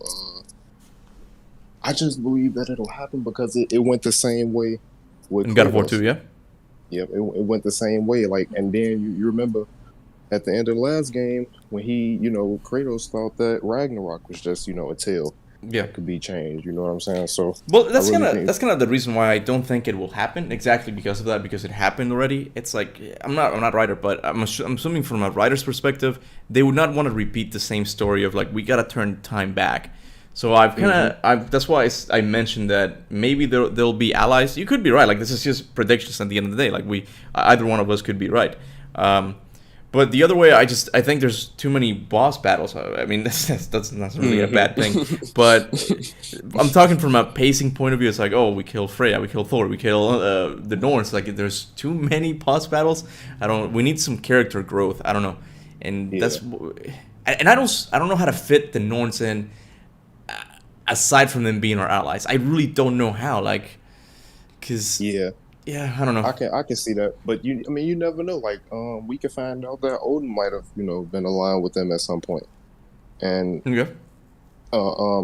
of how the fates were aligned with Zeus, and that's how we could find out. We could this is just speculation. We could find out that that's how he's even been surviving for so long. Oh, Odin, like he knows the destiny itself. I got you. Yep, he knows, and just like Zeus. It's all about control. Just him feeling like he knows. Yeah, with Odin, it makes even more sense because he freaking hung himself from the world tree just to know the secrets of it. So, and the Norns in Norse mythology do live at the base of the world tree, so he might have met them.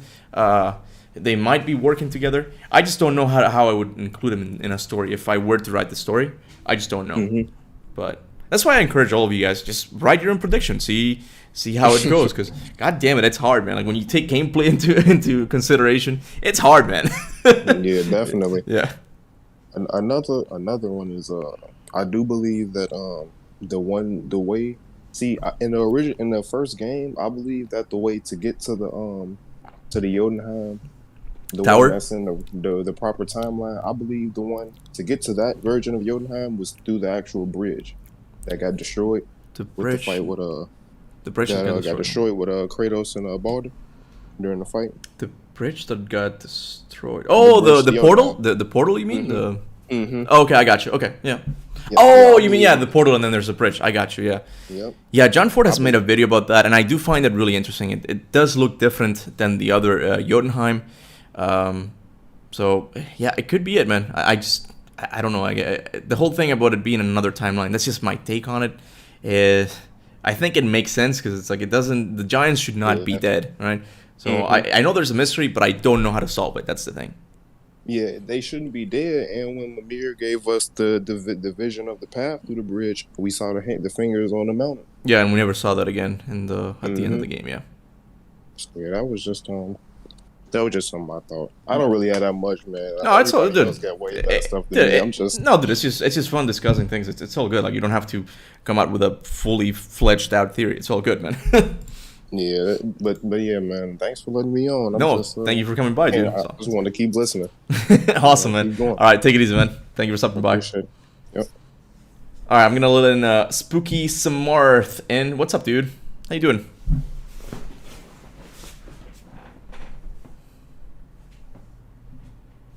Are you coming in? There you are. Hi, can you hear me? Yeah, I can hear you, man. What's up? Yeah, I'm good. How about you? All good, man. First of all, I just want to say many congratulations for the silver play button and the axe. Oh, thanks, man. Axe. Thank you. And I just wanted to say I have like 2 theories. Okay. First, it's about Freya. I think she'll have the. I want her to have the most character development in the game. You want not even Kratos. You want her to have the most character development. Yeah, I mean Kratos, definitely Kratos. Yeah, Okay. but what I feel is like Kratos has completed his arc from God of War 1 to God of War 4. Okay. And we have seen just the start of Freya's arc. Oh, yeah, from a definitely. conflicted and overprotective mother, and now she blames Kratos for the death of her son. Yeah. Oh, And yeah. now I don't even there think she's should gonna be- die. That's for sure. But go on. Yeah. So what I think is she'll be posing as an anti-hero type of a villain. Like Okay. we'll be confronting her every now and then between the game. But Kratos, I don't think Kratos will want to kill her right there and then. Oh yeah, I don't think Kratos is out to kill her. Like she's the one who's out to kill Kratos. Like you said, the character development is on her side, realizing that what Kratos did was not bad after all, because Baldur was in the wrong. Yeah, exactly. And what I want her to feel is like every confrontation with Kratos should give her a sense of direction that yeah, what she did was wrong, and Kratos had to do what he had to do. Yeah, yeah. I don't know if you think that she's gonna team up with Odin. Do you think she is? Like at the beginning of the game, like she'll team up with Odin, and that's how she gets her fighting spirit. Yeah, I think so. I think I'm in favor of that theory that she teams up with Odin and soon she slowly starts to realize her wrongs, and then Yeah. at the end she sacrifices herself. Oh, Or whoa! teams You up with think Kratos. she's gonna die then? Yeah, I think so. Oh, okay. Well, that's weird because I mean, you say that you want character development. I think Freya is gonna be one of the few characters who's gonna stay alive. Like she's gonna be part of this new Norse world at the end. But I mean, how do you think she's gonna die then? Kratos is gonna kill her. Odin, who do you think is gonna kill her? I think Odin is going to kill her. She may, according to me, a fitting end to her arc would be sacrificing herself for Kratos or to prevent Ragnarok Okay. for a good cause. Okay. Yeah. Well, she does know Yeah. the entrance to Asgard or the weakness to the wall. So I didn't know how to include that in my prediction video, but I do think it's gonna play a role in it. I just don't know how. And second thing, I've been throughout this discussion, we've been hearing a lot about how Ragnarok would happen, and you give a really vital point that it wouldn't be, plausible gameplay wise, but I think they can, make it happen gameplay wise. Okay. Like, they can take the approach with the Nightfall Protocol and Batman Arkham Knight, exactly like that. Wait. What happens in that game? Spoilers for Batman Arkham Knight. Go on. Oh my god, I'm so sorry. It's okay, no, But, dude. It's an old ass game. Don't worry about it. It's fine. I've played it. I just forgot what it is. It's just. It was rumored that it is supposed to be the end of Batman trilogy, that Batman will retire. Okay. So exactly the same challenge was faced, that how do you retire Batman, because he is the game. Yeah. So what they do is you catch criminals, you save Gotham, and then after a certain progression of all the complete 70% progression, you unlock a secret ending where Batman really just goes, Bruce Wayne goes into his mansion and activates the Nightfall Protocol.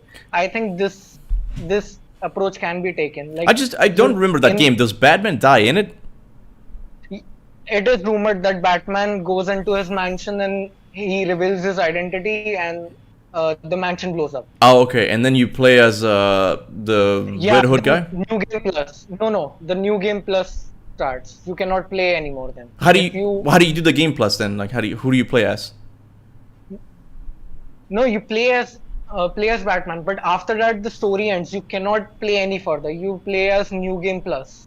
Oh, okay. So From the the game beginning. just makes you save, I guess. Like it saves and then you continue from. Yeah, exactly. Yeah, but see, that's a way they can do it, and I'll probably mention that in the video because I was looking for an example of that. They can do that, but it'll feel kind of weak in my opinion. It's like, oh yeah, we can do this the cheesy way. You get Ragnarok, but you have to save, and then you'll continue from that point on.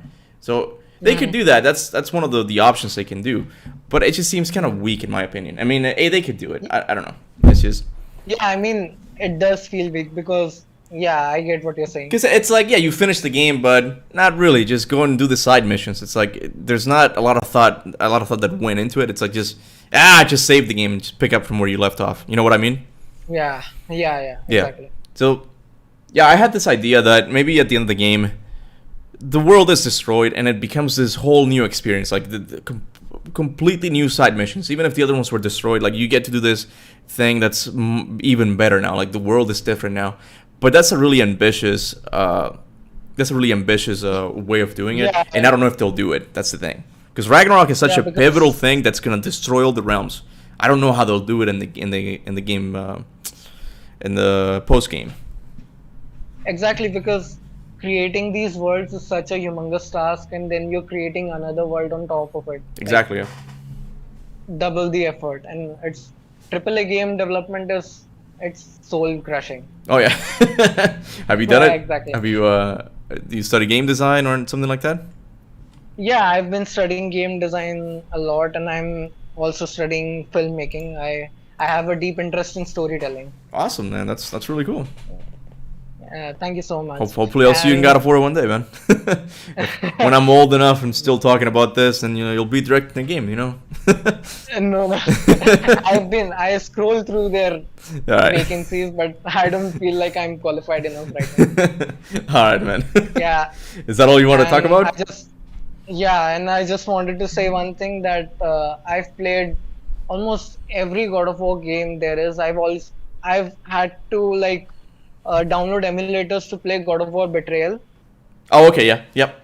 Yeah, but I had after God of War 2018, I had a really deep desire that all my friends, they were following some other franchises and they had communities, and it was such a heartfelt desire that, man, I really want my favorite gaming franchise to have a community, and then I discovered your channel. That's awesome, man. So I just want to say thank you so much. No worries, You're doing an amazing job. No worries, man. I mean, I do like doing this, so I appreciate everyone who watches my videos. You guys are the reason why I keep doing it. So, honestly, thank you.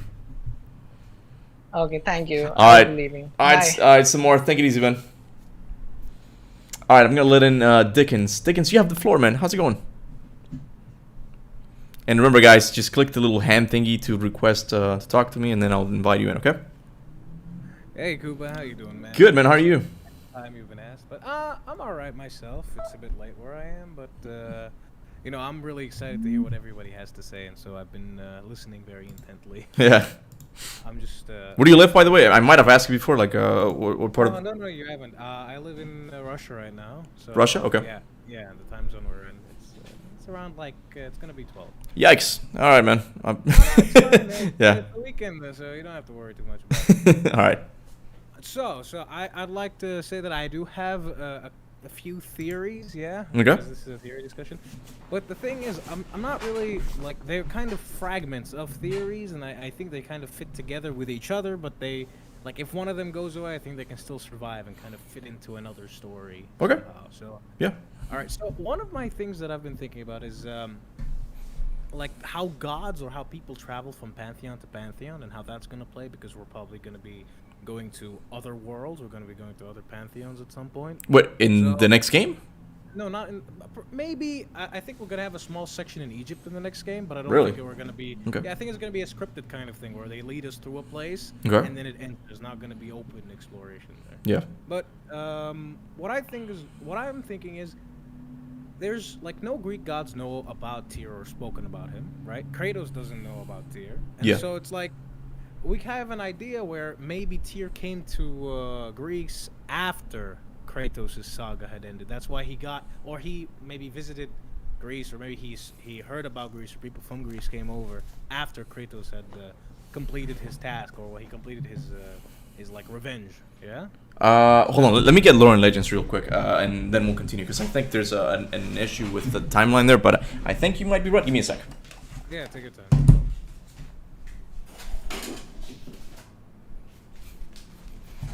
Sorry, I have to consult the what do you call it, the holy timeline of the God of War series. Yeah, take your time. Yeah, I really do. But yeah, because I think if the...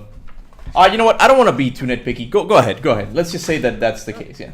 It's fine. I hope, even if I'm wrong, it still, it might lend credence somewhere else. Okay. So what I'm saying is, if Kratos managed to travel these from a pantheon to another, Mimir has been able to. Yeah. And they're both not gods. They're somewhat gods. They're like, he used to be a fully fledged god with godly powers, Kratos, and Mimir, well, he's the smartest man alive. Yeah. Well, yeah, he's got powers, I guess. Like he's got powers. Yeah. But he's sort of a mortal with powers, not some sort of god, like a powerful. The whole topic of godhood and demigods is very confusing. Like as long as it has powers, I always say that they have potentiality to be a god. So Atreus is part god, and Kratos refers to him as a full-fledged god. So go on. Sorry, I didn't mean to interrupt. Yeah, that's the same. Like this kind of like nomenclature kind of throws me off as well. Yeah. What I'm thinking is since all these mythologies in our history are kind of, one of them is older than the other. Like the Egyptian one's really old, the Greek is a bit younger, and the Norse is like the youngest one that we know of. What I'm thinking is there might be completely different like kind of times for them. Like you get what I mean? Like the destruction of a pantheon gives birth to another pantheon, like something like that. I have no idea. What I'm thinking, I think all of them exist at the same time, but they're kind of because from what I understood, they're all on the same planet, or they occupy the same space, but in different. You get what I mean? It's same planet. Yeah, that's the best theory at the moment. Yeah. So if it's the same planet but different times, what I'm thinking is mortals, people who can choose to believe in these creatures, they might be able to travel. But I think that gods can't, because what I'm thinking of is the moment the Greek pantheon stopped hosting actual strong gods. Why don't the gods of war of Egypt, for example, take over this pantheon? Yeah. Right? Well, we kind of see a little bit of that in Chains of Olympus with the Persian Empire trying to take over. But that's something interesting that guy says. He says the Persian Empire, not the Persian gods. I don't think he mentions the gods, but he brought with him a freaking mythological creature. So the Ifrit, the Ifrit. So it kind of assumes that Persia has its own gods, and they're trying to invade Greece. That's my headcanon. But go on, sorry.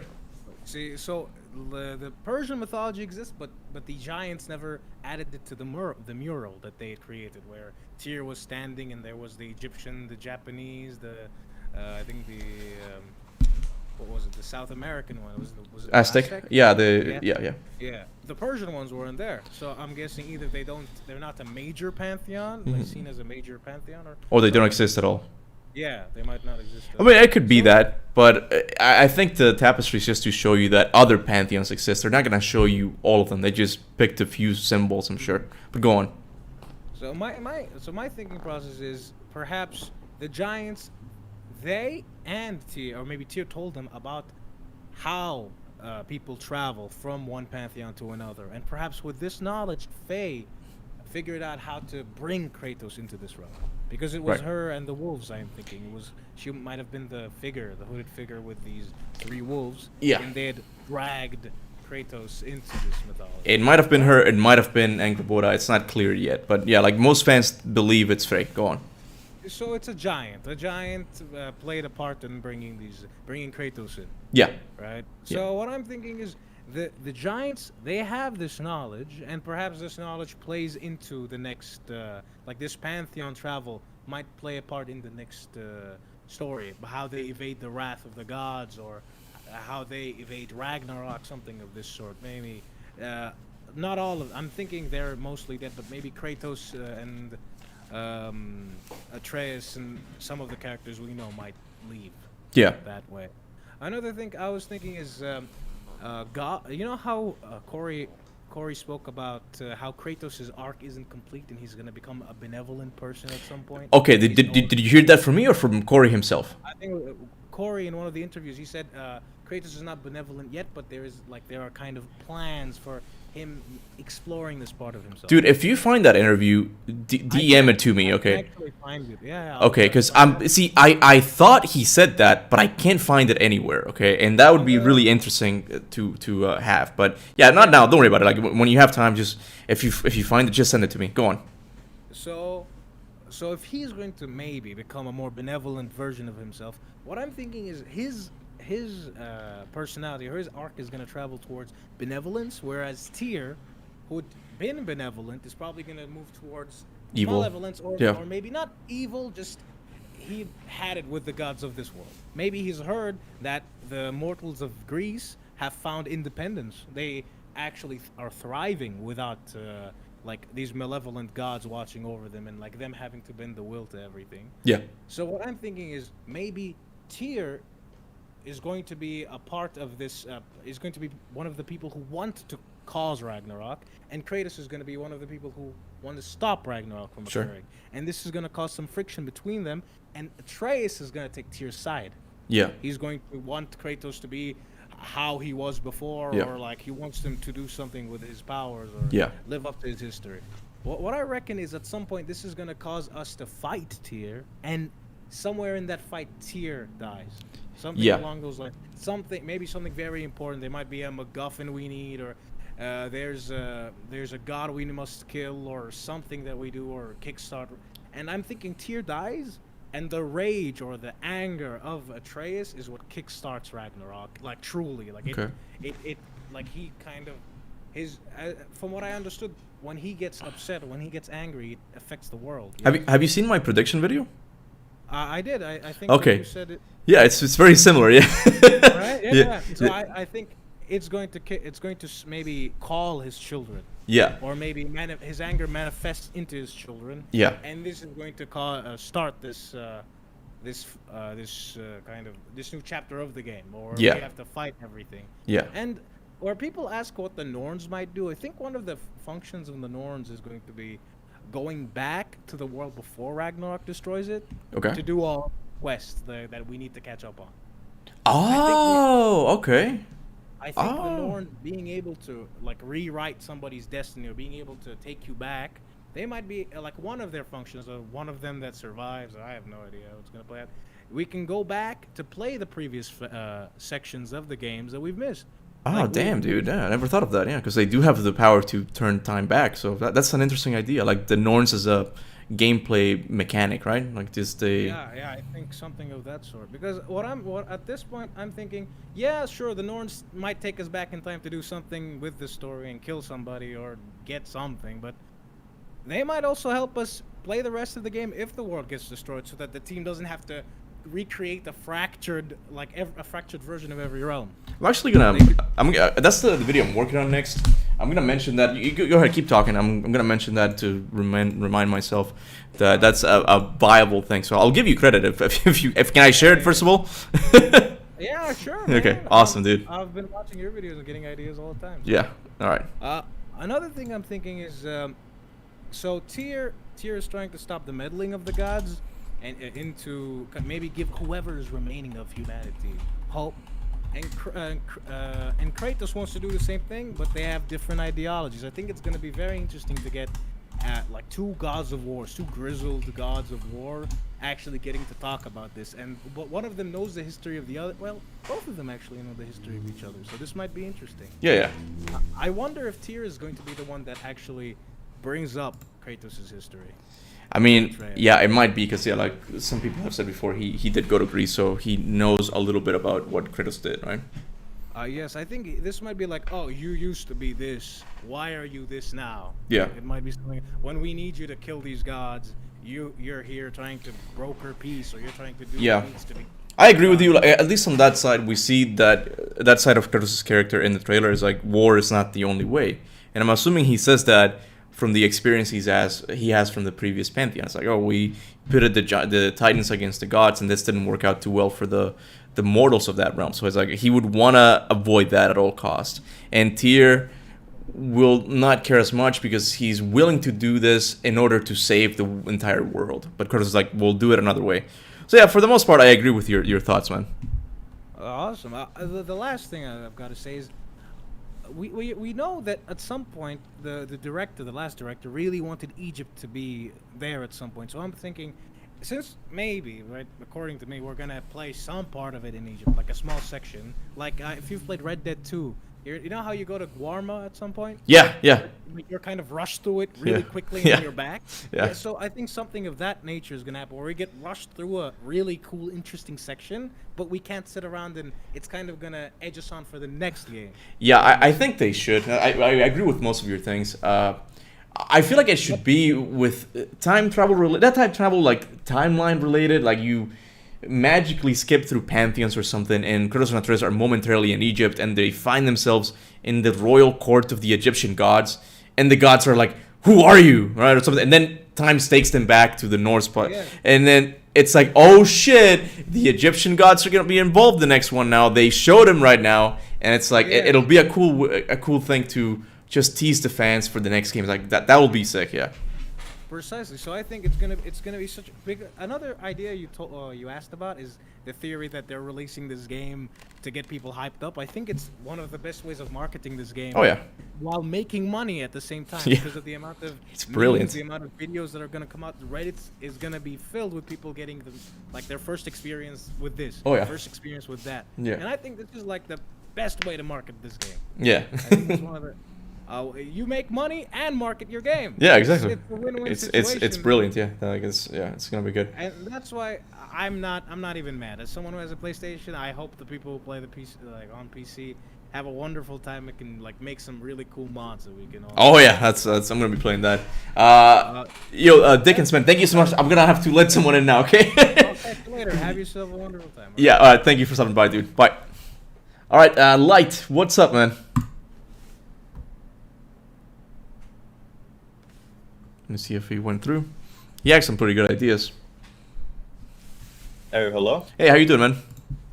I'm fine. How are you? Good. I've been watching your videos for a long time. Seriously, man. You're like been the reason I started to get ideas from the game itself, like for real. Mm-hmm. I really liked your videos. Well, about that, I want to talk about there should be safe and like God of War, because like if you look at the video where I don't have many things to talk about, seriously. No, it's okay. Like I would like to mention one or two things, so I won't be so long, okay? So about that, actually, if you look at safe, there's some kind of transport when the fighters start coming to the battlefield at Tyr prison. Wait, I'm confused. What are you talking about? The trailer? Yeah. Oh, the guy who comes from the Bifrost? Yeah, he comes from some kind of teleport or something like that. Sure. I think the reason for that was Seth. That's my assumption. Who's Seth? I'm sorry. Is that Seth, the Egyptian god? No, Seth is the wife. Oh, Sif. Sorry. Okay, I'm sorry. Yeah, I got you. Yeah. So. Yeah. I mean, yeah, I couldn't explain it very well, so. No, it's okay. Sorry Man. about that. Yeah. So you think Sif is involved in the story? Yeah. Okay. This is my assumption, because she's the only one. She has like some kind of holy sword or like a magical sword, which she can make people teleport or whoever she wants. She has that? Like this is confirmed in Norse mythology? She has that? Yeah. Oh, that's yeah, cool, she man. has that. I confirm that. Even from like Marvel comics, you see her. She has that ability that well too. Okay. She can like do that with her magical sword. So Okay. yeah, I think she's involved in that too. You might see like an ally with Thor fighting Kratos. Yeah, I mean, I love doing these members thing because you guys give me ideas sometimes. Like I didn't know about Siv's magical sword. I'm gonna write it down. Just I truly never saw somebody mention something like this. So I truly wanted to make people more aware about such situation, you know? Yeah, it's cool, man. I mean, because we know the Asgardian gods are gonna be involved in it somehow, and Civ might play a big role in it since she's Thor's wife. Yeah, Yeah. of course. She's the only one where, like, I was asking myself, how does fighters or those Pantheon came to the battlefield suddenly? Was my idea. Like, since I was like obsessed with the Norse mythology too much and I was reading about it, so yeah, she has the ability. Yeah, and maybe that's her role, because we know what a Bifrost is in the God of War series. It's that little crystal thing that just makes you travel through the realms. So it can't be a Bifrost. We're calling it that as a placeholder name, right? But you could be. Do you think it's safe to? Right? You could be 100% right here. Like maybe that's her role in the Asgardians army. Like she's the one who sends out the armies. Like that would be really cool. Because they can't copy. Right. They can't copy Marvel 100%. They have to do their own thing. It is not even in Marvel. Yeah. If you just take a look at the Norse mythology. No. I'm just saying like they can't copy Marvel in the sense of the Bifrost how we see it there. So it looks very similar, but I think it has to be done differently. So Sif being the cause of it, that would be really cool, man. Yeah, and about the symbolic stuff in this prison place too as well. I think Odin was watching Kratos, like as I presume, like in the first God of War game, like Odin was watching Kratos from like a Ravens or something. Yeah. Is that correct? Yeah. So this time I'm assuming he was like watching him from like some kind of sample. If you take a look at the trailer, where he was like some kind of sample stuff on the prison where Tyr was in this place, actually. You tell me to go where Tyr is being captured? Yeah. What about it? It's a cave, right? I don't know. Actually, this whole thing, it is like a hole. It was captured or kept captive in some kind of hole. Okay. So I don't know, but there was some kind of symbolic stuff there, like it was watching Kratos. Oh, you're saying like you're telling me what if, right? Like you don't see it though. You don't see a something, right? I'm not 100% sure, but like there wasn't a trailer where too many Ravens actually you met whether you watched the trailer. So okay. I kind of noticed that as well. I think he might have more tricks. So. Oh, you mean the Ravens in Midgard we see, and when Mimir says like Odin has more tricks up his sleeve. I got you. His first trick actually. So the second trick was where he was looking at him from the prison where Tyr was captive. Yeah. So if you notice, that's simple. It was on the top of the prison. So if you missed anything, if you saw it. Yeah. And I'm not totally % sure. So. Yeah. I mean, it's possible. Yeah. Like I do think Odin's watching at all times. Like that's kind of his nature to be manipulative. Like know everything that's going on. So yeah, I think the Ravens might have a bigger role in this game as opposed to just being a collectible like in the other one. Yeah, I just wanted to mention this thing because there was a lot of discussions about this thing with my friends. So I was saying like it might be like it might be truly watching him from this simple thing. So yeah, I know the Olympian gods had a magic pool, and then they would just watch into the mortals. Very creepy, but yeah, like you might be right, dude. Like you've got some really good ideas there. Yeah, thank you. Yeah. So I truly appreciate that. So I still have one more thing. Like go for it, man. The thing that I don't understand, like, how do you guys see that there's a way possible that the Egyptian gods can truly make anything or any appearance in God of War? Right. If they do, it's just gonna be very brief, like Dickens said. It's just gonna be something really brief to just get us into the next scene. Like my deduce was like I never witnessed any kind of hint or anything to the Egyptians. So there's a lot, dude. There's a lot, man. Freaking like Tyr has. I'm Egyptian, like okay. I'm Egyptian, so it is weird. So Dude, Tyr has hieroglyphs on his arm, dude. What are you talking about? Did you not see that? Yeah, but I don't think it is an Egyptian one, totally percent. So. Okay. Wait, what? You don't think? Let me see. Where are they? Let me see if I find them. Oh, they're not gonna be visible here. Well, oh yeah, they are. Do you not think these things are Egyptian?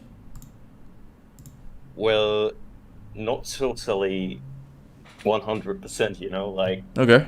What do you think they are? Well, I think it's kind of another article, like, you know, from the same Norse mythology, so... Oh, okay. I don't think it's Egyptian. Alright, I thought... Okay. I don't know, you could be right. Like, I think it's a little bit more clear in the Instagram picture Santa Monica uploaded.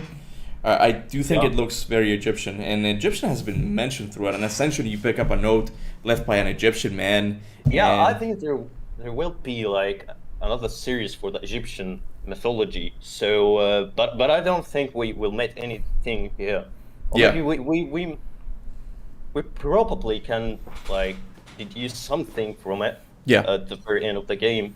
Yeah, if they do it, it has to be something really fast, like what the flashbacks when you kind of see him like, be careful of Martha's the real, something like that, like just something real quick, and then we move on. Yeah, you know how Corey's knack at things, you know. Yeah. All right, Lightman, thank you so much for stopping by. Okay. Okay, that was convenient. Yeah, keep going your videos actually. Awesome, man. Thank you so much for watching, man. All right, take it easy, man. Okay. Bye. See you. All right, I'm gonna let in Super Ninja. Super Ninja, what's up? Did he change his name to Kratos just now? I think he did. That was quick.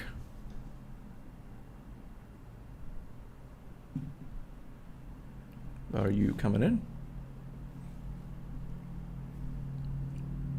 Is he not available now? There he is. I cannot hear you though. You might want to connect your mic.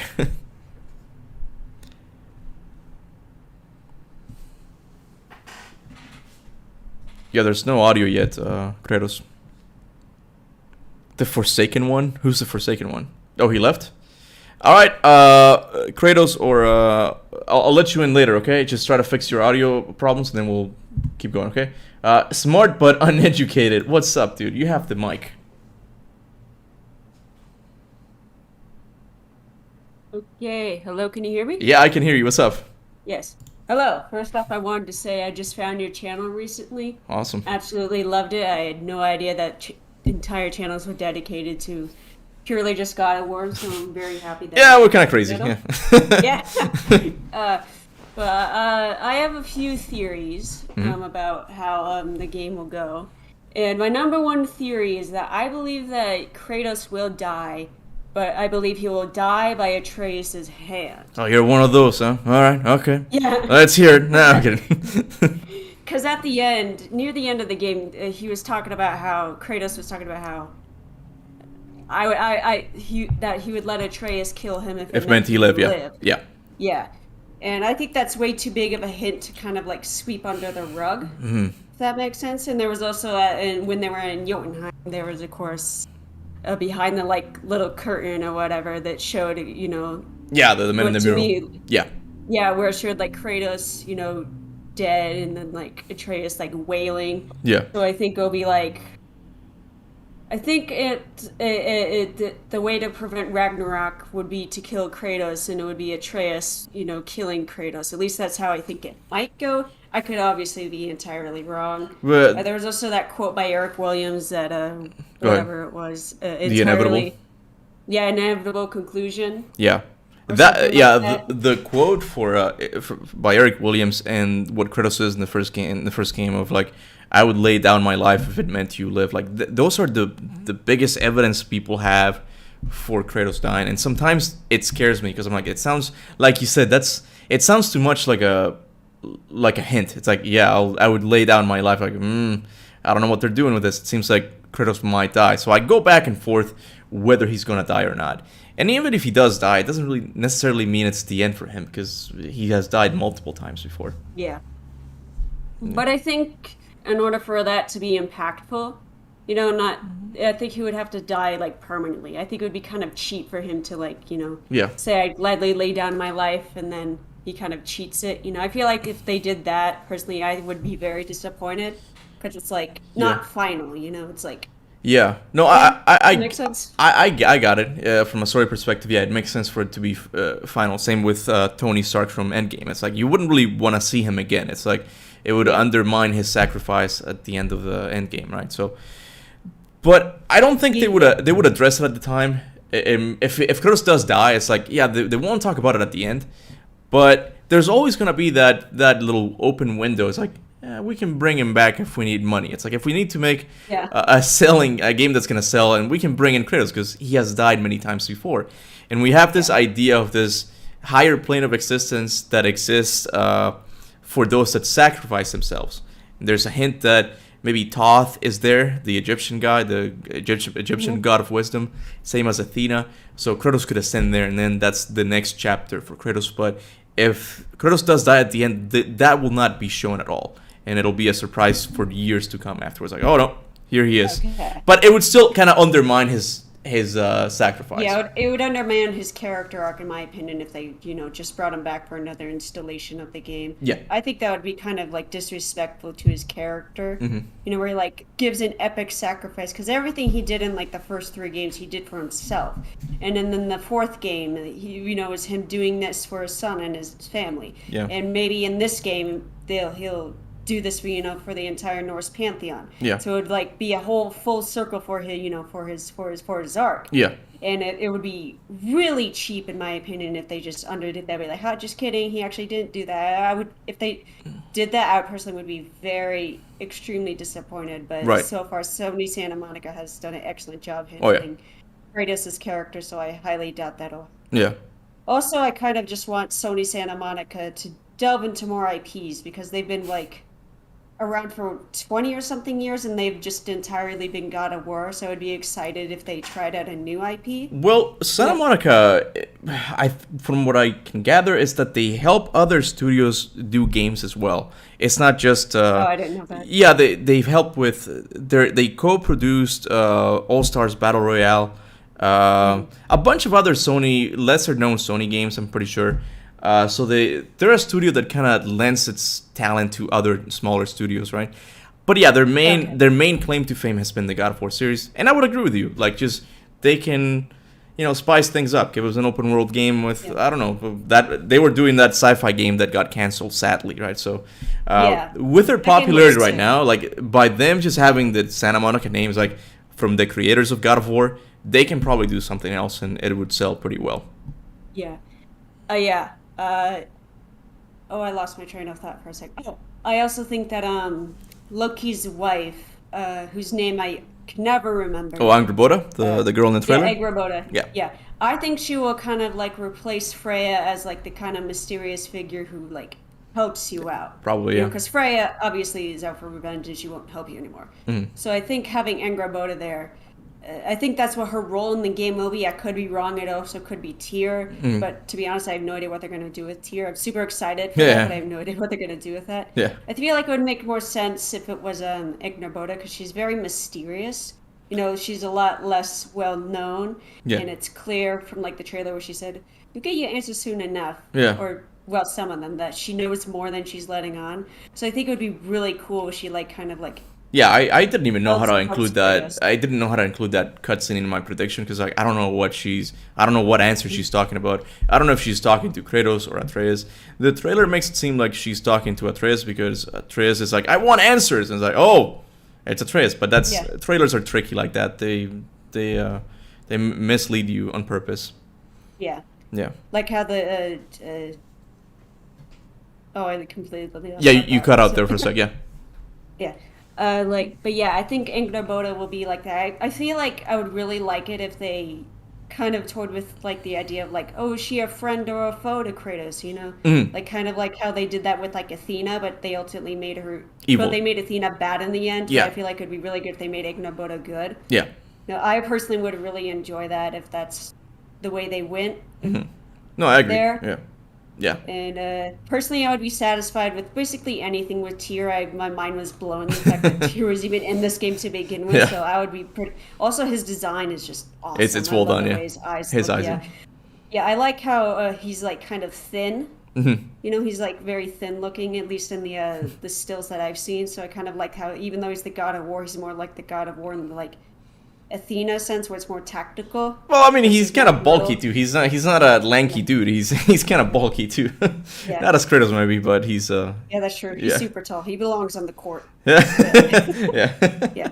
But yeah, I think that's all I really wanted to say. Either way, I'm super hyped for this game. This is probably my most anticipated game of all time. Oh, it's up Thank there. you for Yeah. letting me on. Oh no, thank you for And stopping I by. hope we have a good day. All right. And ciao. Yeah, take it easy. Bye.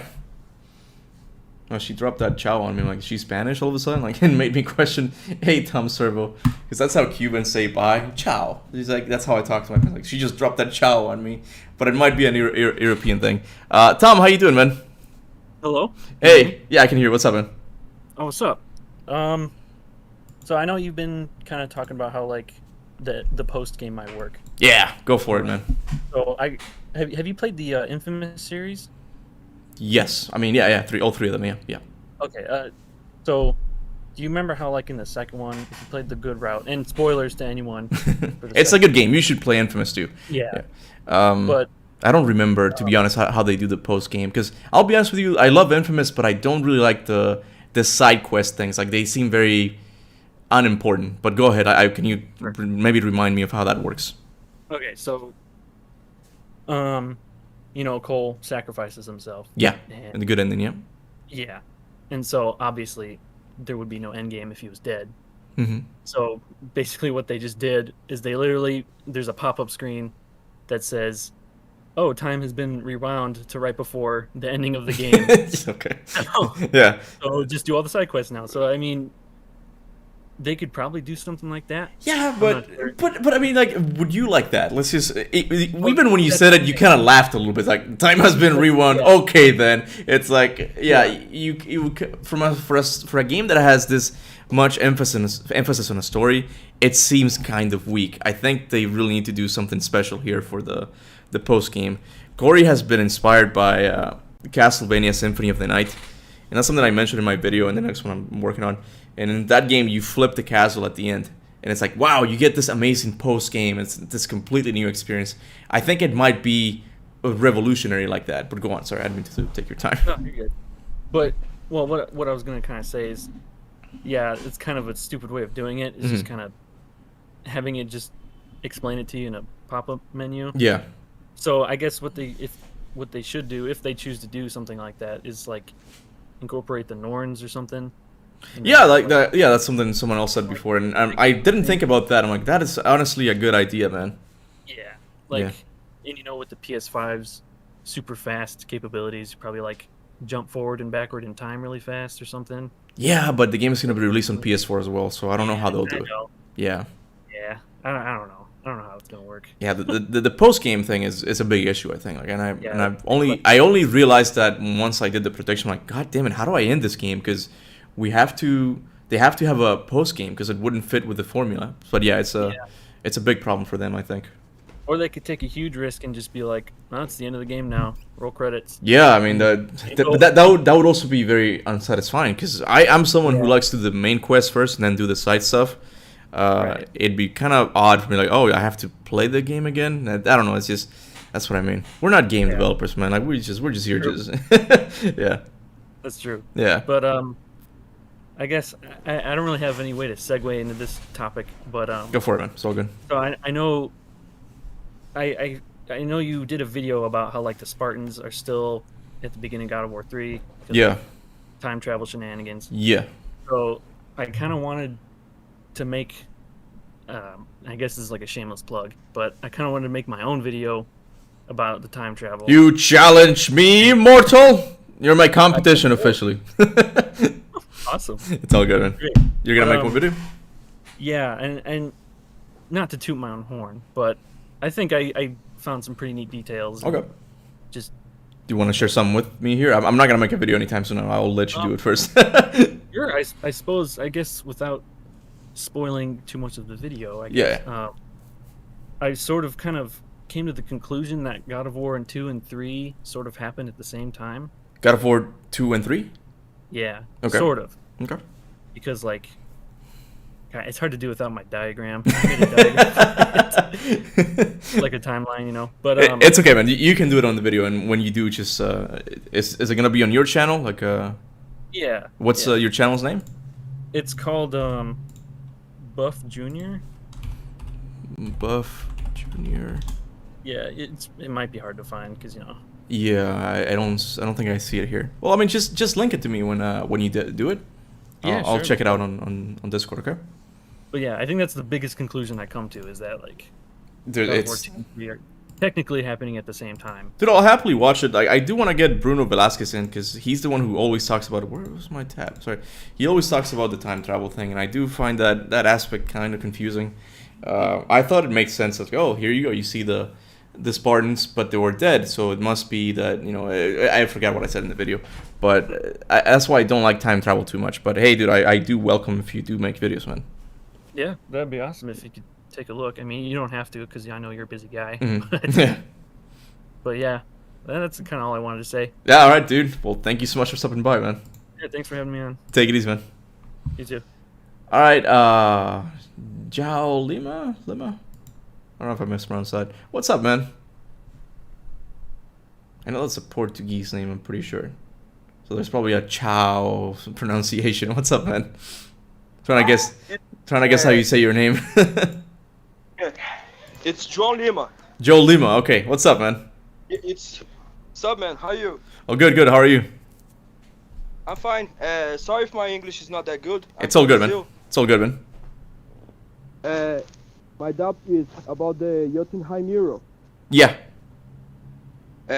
Did you see that some parts are in red and some are in blue? Yeah, the colors, yeah. What I get is some parts are in the parts that is in red means the day, and the blues are night or darks or something. Okay. And the final. And the what? It's the opposite. The low parts in the mural, the two parts are, the low parts are red and the uppers are blue, but the final where Kratos is dead, the uppers are red and the lowers are blue. Right. Does it mean something? I mean, it might. I honestly I don't know how to make of it. I think it's just how they choose the color scheme. I don't know if it means anything. It's possible. I don't know. Are you there? I am. Okay. Yeah, I mean, I think John has talked about that. John Ford, he has mentioned the previous things taking place in the past, but I don't know what to make of it because this one is green. I see. I don't see blue, but I see green, and then I see it's all taking place in the same timeline. So I don't know if it means anything, to be honest.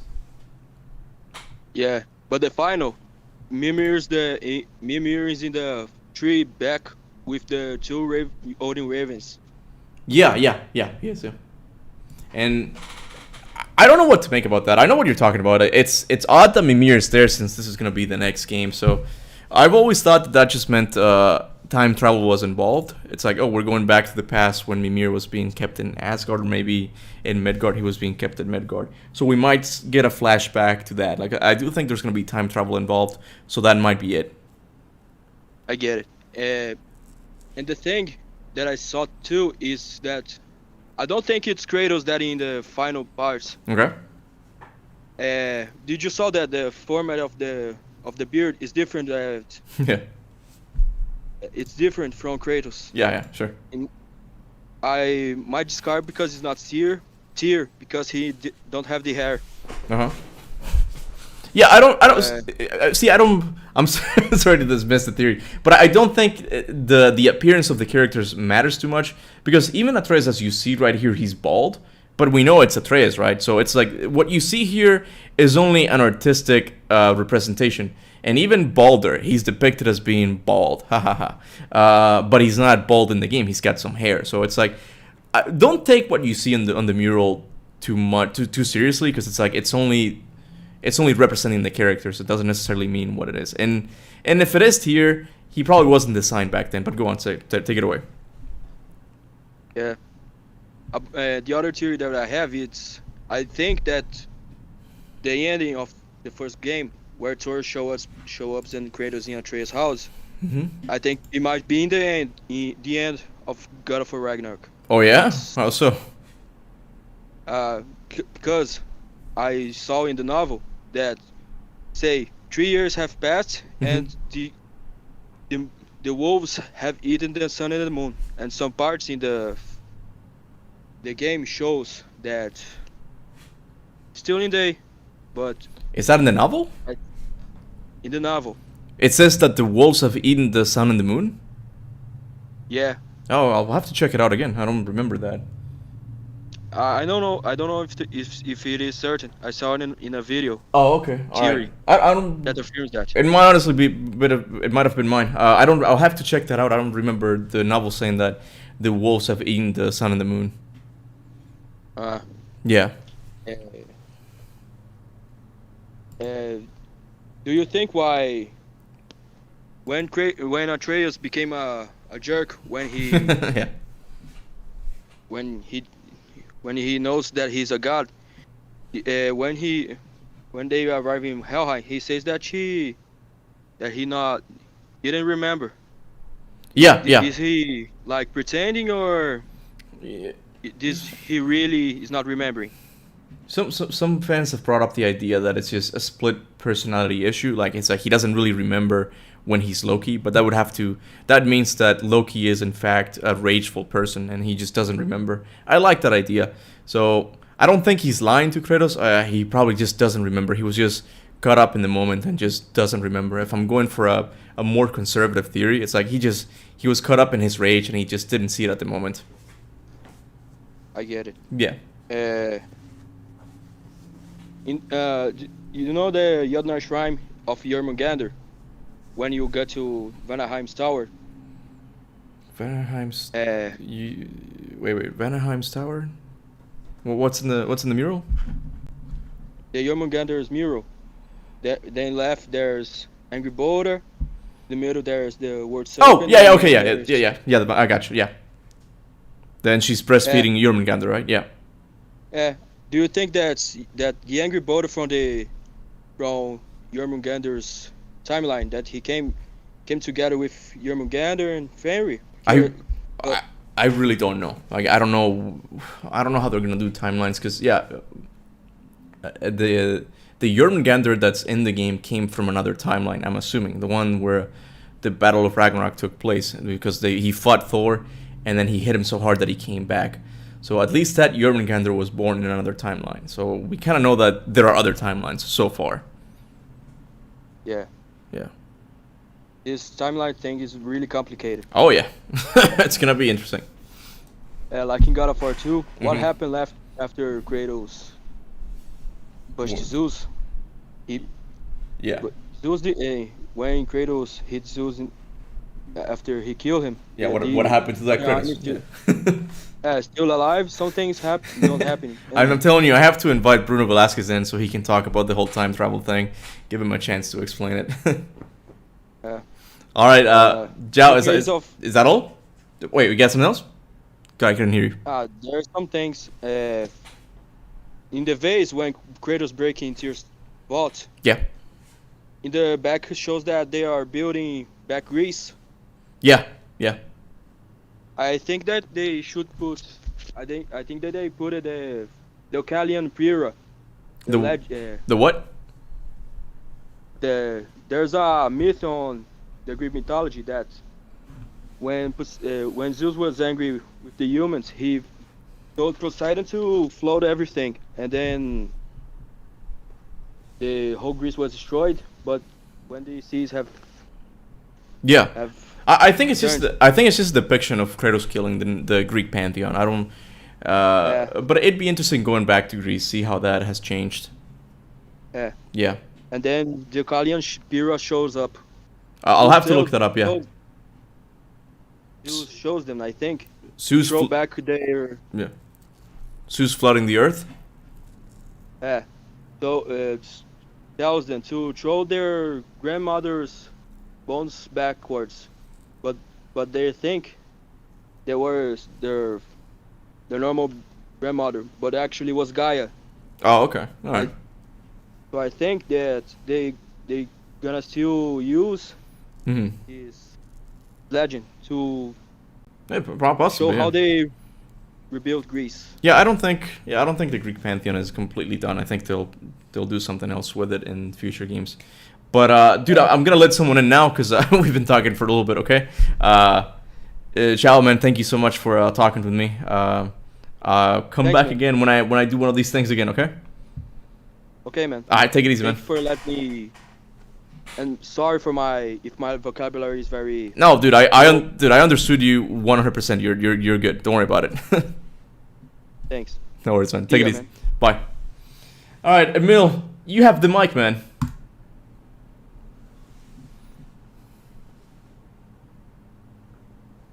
Yep. Crap, it wouldn't. It was being weird. Yeah, it's all good, man. How are you? Pretty good. About yourself? All good, man. All good. So, I mean, I don't have like any theories. I just have a couple of questions for you. Okay. Like I did before, and then I showed you the trailer thing, blah blah blah, and yeah. This time, you blew our minds, man. this time I have like, so you know how okay, yeah, Atreus used quote unquote a Spartan rage when Modi was there. Yeah. And then I was gonna ask you, since you know we see like, oh yeah, he's using some form of magic when he's shooting his bow, like it looks like Freya's magic, but Sure. I was wondering if like he's gonna use a Spartan rage in some way. Yeah. And that makes me think that he's like gonna get some sort of melee weapon.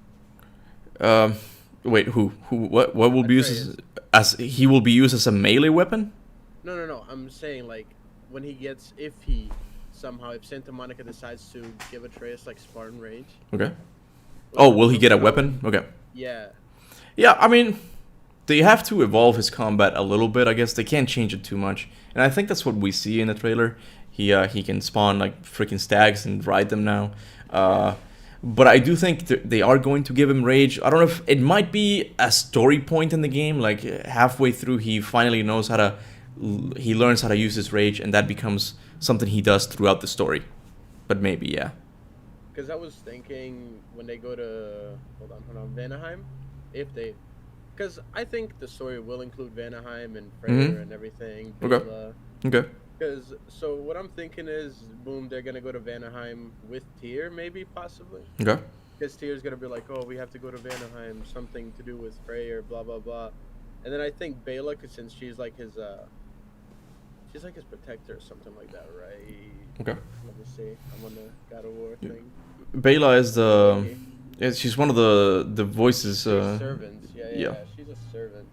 Yeah. So I'm thinking her and her husband are gonna somehow like take Kratos as a threat, and then they're gonna like try to protect Freyr. It's possible. There will be like a Magni and Modi type boss fight. Dual one. Where we fought two. Yep. Yeah. Where we fought like two people at once. Mm-hmm. I don't know if like it will be like a hostile thing where they want to like kill Freyr or not. Okay. Or he might be friendly, but I'm thinking like Freyr has that sword, right? The one that like just does everything on its own. The Sumer Brander, the one that fights by itself, yeah. Yeah. Yeah. So I'm thinking like if something goes bad, they might kill Freyr and Atreus might get that sword. I mean, it sounds like a really big reach. Okay. But it would be like really interesting to see him get that. Mm-hmm. But the thing that makes me believe that it's not gonna happen is since it's of course he's like Freya's brother, and blah blah blah. Yeah. And I feel like she will like stop like hunting Kratos and turn into like she will help him out. Okay. I think I personally think that's gonna be more of an end game type of thing. Like she finally realizes how wrong she was, but it could be. Like when they get to like Asgard, they'll be like, oh. Yeah, because she knows Asgard's weakness, and she's gonna give them to the giants according to Mimir's lore, right? Like so that has to come into play somehow. Yeah, and then like Odin's gonna go nuts or something. He's gonna be like, oh, Ragnarok's finally here. He wasn't able to prevent it. He's gonna go mad. Yeah. And then I feel like Odin like not take hostage. Well, yeah, I feel like he will take Atreus hostage, and then like in the mythology. Freya will see that. Yeah. Freya will see that, and she would like think of like what Kratos did to Baldur, and she wouldn't want that to happen. So I think she will help like Kratos. Okay. Somehow rescue. I mean, yeah. it's kind of pretentious of me to be like, yeah, that's not what I did, like I said in my theory, but my prediction is not correct. It's just a prediction. That's all there is. So it could happen like a little bit before. Yeah, thanks, man. It could Freya coming back to our side could happen before the end of the game, and that would be awesome. I'm just looking at it from a design perspective. If she's gonna help us get Atreus back, then I don't know. I feel for Bruno Velasquez. He would have to animate another whole character, Freya, and how she would fight, and the combat might change a little bit as well. That's why I kind of avoided too many sections with Tyr involved in it in gameplay. I always said like, oh, and Tyr will meet up with them because they have to find a way of splitting them up because they're not gonna have 3 NPC characters, right? So it's possible Freya will play a bigger role, and Corey has said before that this is Freya's origin story. This is where her story actually begins. I definitely do not think she's gonna die. I think she's gonna stay alive. Yeah, I doubt. That's like a hard no for me that she's gonna die. Yeah. But another thing I seen in your chat, someone put that you know how we're gonna have different types of shields. Yeah. John, we got John to thank for that because he's the one who brought it up in the interview, and Eric confirmed it. Yeah. Someone like in your chat said that Thor is gonna break the shield. Oh, okay. Yeah. And then that's the reason we're gonna have like different types of shields being used. That would be awesome, but I mean, it could serve as an emotional moment because the shield was given to him by his wife, his late wife. So yeah, it's not really an important item, but it kind of is. It's not as the Golden Fleece who could have found it in the Cerberus stomach. You know, it's more emotional, and maybe that'll be a cool moment, like Thor breaking the shield itself. Is like, oh, you're messing with me now. Baldur was nothing. This is Thor you're dealing with now, and he breaks the shield, and that's the reason why we can get multiple shields throughout the adventure. Yeah, I have a feeling like he's gonna throw the Mjolnir. He's gonna like try to like block it with the shield. He's gonna break. And I feel Kratos will get the shit beat out of him. Not like killed. Yeah. He'll just get beat up, and then Atreus will like see him get beat the shit out of, and then he's gonna be like, again with like the Magni moment. But since he's like grown up, I feel like he will use Spartan range at some momentum. Right. Maybe not like at full power. Yeah. But I don't think he will like pass out and get sick again. Yeah. But I think it will be like they'll show us that he'll like use it at some point. Yeah, something has to happen in the intro that separates the fight, like because neither Thor nor Kratos is gonna back down, so they have to separate the fight somehow. And I think no shot. Oh, go ahead.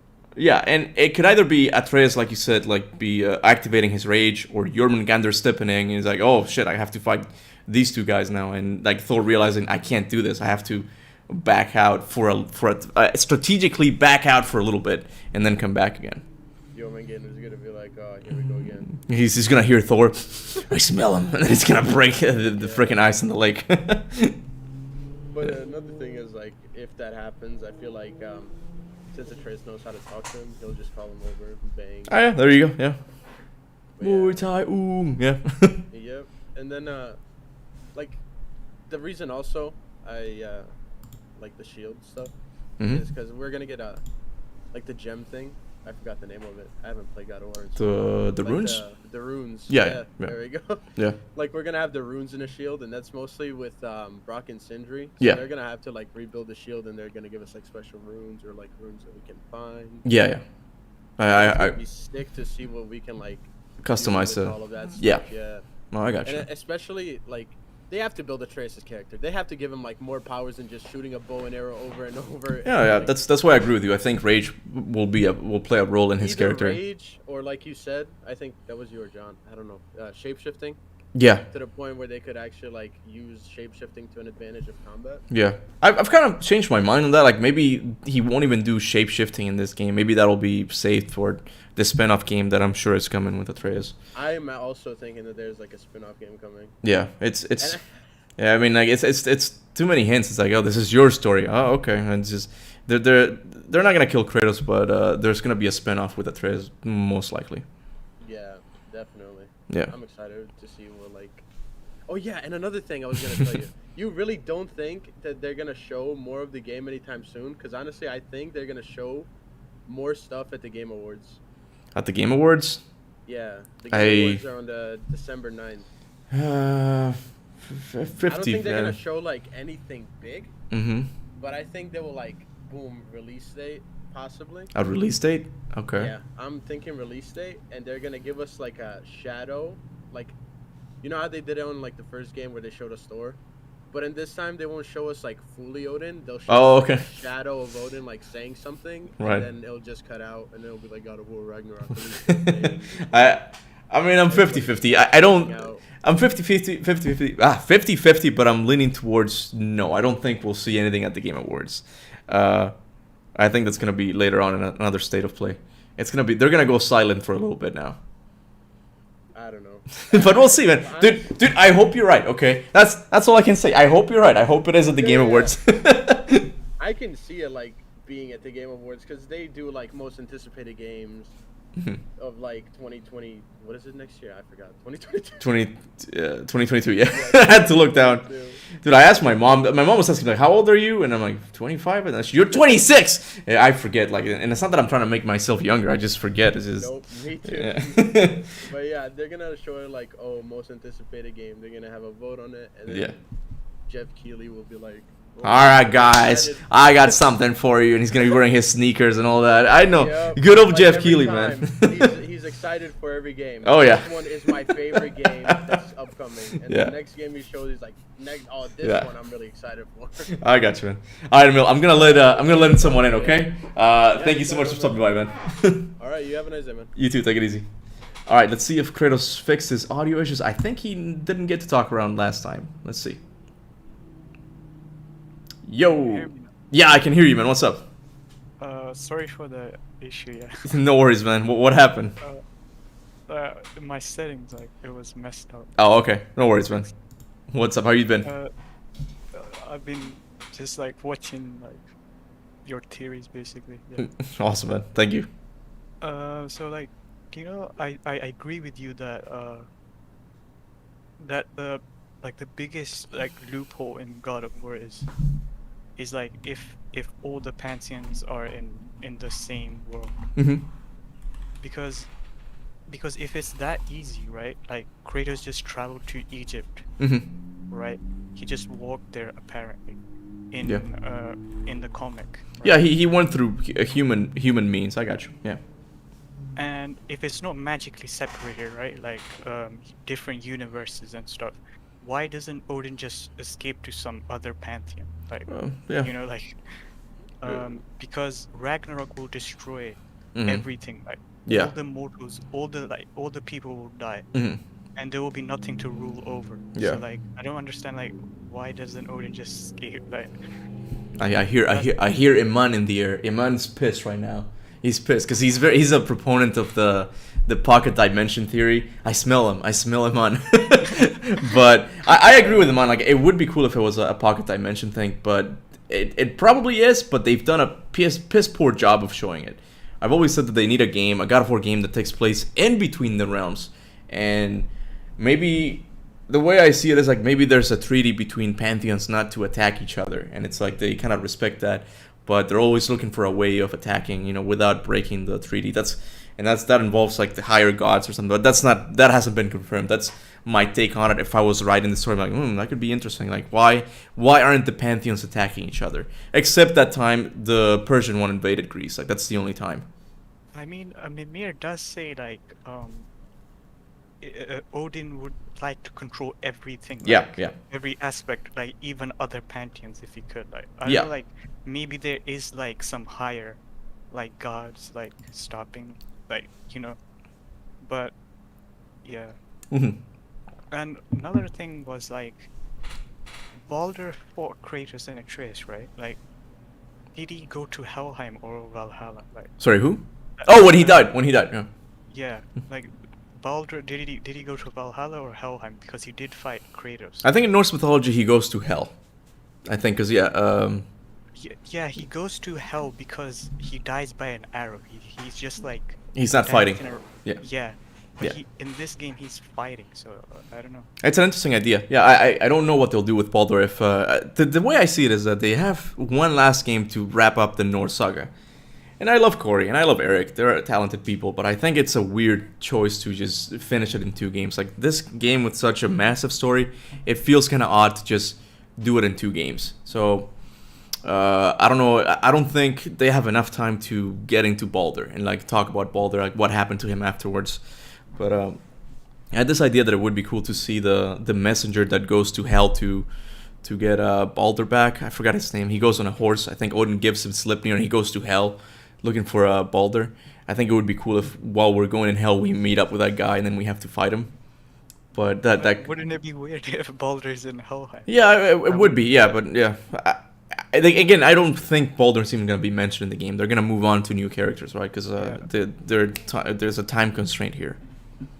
Okay, like this thing, right? I've always like thought about this. It's like a minor thing, but like, do you know how Baldur is like the best tracker? Yeah. In Asgard. Yeah. Right. Yeah. Mimir says that. Yeah. But you see how Freya when she puts protection stave on Atreus and Kratos. Yeah. So like any troublemakers cannot find them, right? Yeah. Like, so how do Magni and Modi find Kratos, but he still has the protection stave? But Baldur doesn't find him, even though he's like the best tracker in Asgard. No, Magni and Modi don't find Kratos. They come across him. It's like they're in the mountain looking for Kratos, I guess, and. Yeah, but isn't Baldur finding them at the same time? Like, yeah, but he's the best tracker. I don't think you should look too much into that. It's just a writing mess up. It's like it's just like a minor thing, but like it could be like it always kind of bothered me. Like, one thing I do find interesting about what Magni or Modi says to Magni is when they're talking to Mimir, Magni says, "And remember, Mimir, we're everywhere. We are everywhere." And Modi goes like, "We really are," and I'm like, I don't know what you mean by that. It could have been a reference to that teleportation we see in the new trailer. That it's like they're being teleported to anywhere they want to. It's like we really are everywhere because the Asgardians definitely travel by other means as well. Yeah. Like, when they're in the mountain, right? Like they don't travel by like a dragon. They just teleport. Yeah. But when Baldur comes to Kratos' house, you can hear the dragon. Yeah. Right. Yeah. So like they definitely. I think the dragon is just to show off. He's like, "I got a dragon, you don't, boo." But yeah, like even Baldur when he goes to Helheim, he somehow leaves it. So I'm sure he just teleports out of it. So yeah. Yeah. But the curious thing is, right, like when he's trying to kidnap Atreus, he does summon the dragon. So maybe there's like only Asgardians can travel that way, right? Yeah, or it could the problem about theories is that we can look for reasons for a lot of things, but some of the answers could be just like, hey, I want this to be cinematic. And that scene itself, when Baldur puts the Bifrost to Asgard, it's like, I'm gonna rain down Asgard's army on you or something. The doors open and they get sucked into Helheim, even though we open those doors a lot of times in the game, and that doesn't really happen. They just go through the door, but when the Helheim door opens, they just get sucked in.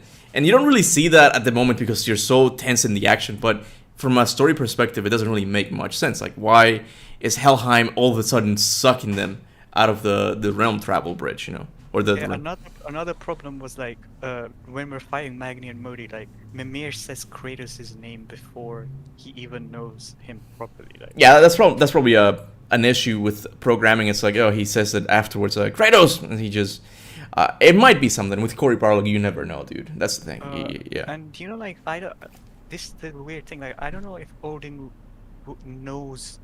works with Norns like that. I don't know how would that work because Norns are like they write the Destiny. Basically the Destiny, right? Yeah. If he's working with the Norns, like why would he care about like changing Ragnarok? He can just tell them like because do you know in Zeus, when Zeus and the Sisters of Fate were like separate, Sisters of Fate were like they were above the gods. Yeah, more powerful, right? Yeah. And they were separate, like Island of Creation, like it's separate, like they write the fate, right? Yeah. But if Odin is working with the Norns, that wouldn't make any sense. Like, yeah. I think, and also another thing, I think they're kind of like neutral. They're not even gonna work with Kratos. Okay. Because if they work with Kratos, they can easily change the fate. Like, Yeah.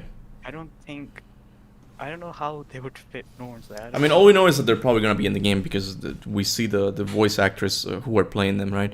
But I'm much like you. I have no idea how they'll be introduced in the game. Do you know like one thing that like Angerboda could be in Jotunheim, right? Like. It's not clear at the moment, but yeah, it's got the three fingers, so it's probably Jotunheim, yeah. Yeah, it could be in Jotunheim or Vanaheim, but do you know like the Angerboda's mural, like the mural that shows Angerboda, right? Yep. It's located in the Vanaheim Tower. Yeah. So could that be implying like she's in Vanaheim? It could be, yeah. I never thought about it that way, but yeah, I gave that short theories like maybe the parents of Angerboda just hid her in Vanaheim, but I don't know. I kind of like the idea of like there being a different Jotunheim that we don't know of. Like the thing like on your theory like No hidden prediction. in time. Exactly. Yeah. That thing was so like. You like that, huh? Do you know like, it's literally in the music. Yeah. Right, like the soundtrack says hidden in time. Right? Yeah. Like, I mean, it's like solidifies it so much. Don't put too much thought into that. It could just be symbolic music writing thing. But I'm like, oh, I find it interesting that my theory coincides with what they say in the song. It's like, oh, that's really interesting. Like I think like Tears basically was like the last failsafe, right? Like hide Jotunheim in time. Yeah, that's what I said. Yeah, just like hide it completely in case they get in. Yeah. Yeah, that's about it. Like, just love your theories, like especially the one about Jotunheim and like time dilation and stuff. Yeah. Well, because thanks, man. That stuff is like really confusing and like, and just like. It still is, man. It still is. But yeah, Kratos, thank you so much for stopping by, man. We had Kratos over, man. This is Kratos right here in the flesh. Alright, thank you for watching the videos, man. I'll see you later. Bye. Bye. Alright, BX Native, man. What up? And guys, just a heads up, I'm only gonna do this until 7. So, because for one thing, I don't want to overheat my camera. I don't want it to die a few days after I got it. But BX, man, you have the floor. What's up? Alucard says, hey Kuba, say Mjolnir. Mjolnir? Can you hear me now? Yeah, man, what's up? What's going on? I finally joined this Discord. No worries, man. What's up? It took me a little bit, but finally got in. It's all good. So yeah, I mentioned this in the chat before one of your live streams, but I think Faye is one of Odin's children and Atreus's grandson. Faye is one of Odin's. So Odin is Faye's dad? Yeah. Okay. How so? Well, I just think Atreus got last because the way you mentioned Odin, I think saying he could shapeshift and Atreus, you're saying he could do that in the future, correct? Yeah. So I'm thinking maybe they could be related some way. So the only thing that would make sense to me is that Atreus is Odin's grandson. Well, but and then that'll keep the whole, you know, shape-shifting a reason. Yeah. Well, and that'll keep whole Kratos, you know, killing his family thing, you know, keep that going. Yeah, but remember Zeus is Atreus' grandfather as well, and he can also shapeshift. So that is true. He can have it from his Greek part as well. Yeah, that is true. So you just shut down my theory there. Shut it down, man. Sorry. I'm gonna keep it going though. I'm gonna still think that that's his grandson, just to keep that, you know. Yeah. The books wise, but another thing. Do you because I seen that interview you did with Corey and what was the other gentleman's name? Eric Williams. Eric. Yeah, so when they said that they wanted to wrap it up in 2 games, I agree with you. What you said earlier, saying like I don't know how they're gonna wrap this up in 2 games. Yeah, there's so much story left to tell. Yeah. So I was thinking like, how long is this gonna be? Like twice the length of the first game? Because I don't know how could they possibly wrap this up? It has to be. David Jaffe, the first director of the game, someone told him that the game was going to be over 40 hours long, and I don't think that would have been a newsworthy segment if it wasn't 40 hours of the main game. Like that's way too long in my opinion, but for this story, that might be what they need to do. Like they need to wrap it up in 40 hours maybe. Yeah, because I'm recently playing God of War, but give me God of War mode, and I'm just going through all the murals of and the Mirror's Tales and all that. Yeah. And I'm like, how are they gonna wrap up all this? Because there's so much thing that hasn't happened yet that the mirror is predicted. Yeah. No, we gotta give him a chance. Let him do the story, and maybe that they can do it. But I'll give my opinion on it when the game comes out for sure. No, yeah, I'm gonna give him a chance. But I'm just saying, this seems like a lot. Yeah, no, it does. It really does. Yeah, like that was everybody's first concern. Like, wait, hold on, this is the last game, really? So. Yeah, because they still have to do that whole Freya thing, and then they still got to fight Thor. And are they gonna fight Odin even? Are they even gonna fight that dude? I feel like they have to. Odin has to be involved. He has to have a pretty big role in it. Yeah, because I think Freya's gonna be the balder of this game, just chasing us down the whole game. Okay. So we're gonna fight her in different points. Yeah. And I don't know when. Maybe we fight Thor in the beginning, just to start the game off. And Odin, is he gonna be a final fight, or just Ragnarok's gonna happen? He's gonna die. But this is the thing. I think he has to, because he's a freaking king of the gods. He has to be the final fight. I think. Like, he's the one who's been manipulating this whole thing since the very beginning. Yeah, but do you think he's an actual, like, in this reality? Do you think he's an actual fighter? Because in all the you correct me if I'm wrong, but in the Mirror's Tales, it's usually Thor doing the fighting. Yeah, Thor's the one who's doing the killing. Yeah, so I'm not sure. Like, is Odin really like a fighter in this world? I don't think he's a slouch. I'm sure he knows how to fight, but his main thing is just being manipulative, and after learning from Freya, he knows magic, right? So, but I'm sure he can pick up a sword and fight Kratos if he needs to, right? Nah. You don't think so? I don't know, cause like in the Mirror's Tales, he just depicts him as a snake, pretty much. Like, he just try to talk his way out of. Just manipulate people out of thing, and then he just calls in Thor to finish the job. Basically. Yeah. Hey, you could be right, man. all right. Is that what I wanted? Thor just bring down the hammer and he's the muscle. He's the hitman. I gotcha. Yeah, so that's what I'm thinking. So maybe they try to do a swerve there. Yeah. Who knows? Yeah. But, another thing with Kratos. I watched one of your theory videos about the curse that the Olympians put on him, that he's not allowed to die by his own means, and I thought that was very interesting, saying that I don't think Kratos is allowed to lose a fight, so he on purpose. Mm-hmm. So if you want to kill him, that you actually have to beat him. So I don't think it was the Olympians. It's not Olympians. It was somebody. It's mentioned in the novel, and it's very weird. It's like he has a curse that he could never kill himself. That's pretty much it, right? So, but Corey has said that Kratos is indeed immortal. In the interview with John Ford, he's like, okay, I'm gonna tell you how he's immortal. And I thought he would, man, but he muted his mic, and I'm like, oh shit, this is much more important than what I thought, because it's like he's muting himself. But it means that Corey is actively thinking about how Kratos is immortal, right? Like how he cannot die. So I thought.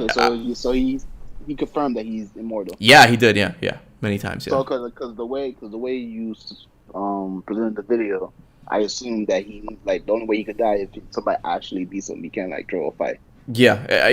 I wasn't sure. That's what the novel says. Like the gods would never allow him death by his own hand. So if I take that line, it's like, oh, he can't commit suicide. That's the only thing, and that's something he used to do in the first few games. And I'm like, that'll make sense because he can still die in combat, right? So, but Corey has said that he is in fact immortal. All right. Okay. And one more thing. This is something that just been bugging me for me just playing God of War 4 again. Mm-hmm. Do you think Kratos had a natural weakness to lightning or something? Because there's a couple of moments in the game where lightning was super effective against him, with Modi. With Modi. No, the first one that got me was Atreus, when Atreus just shot that one arrow. Oh, okay. And he was kind of stunned and for 30 seconds. Yeah. So I think that's.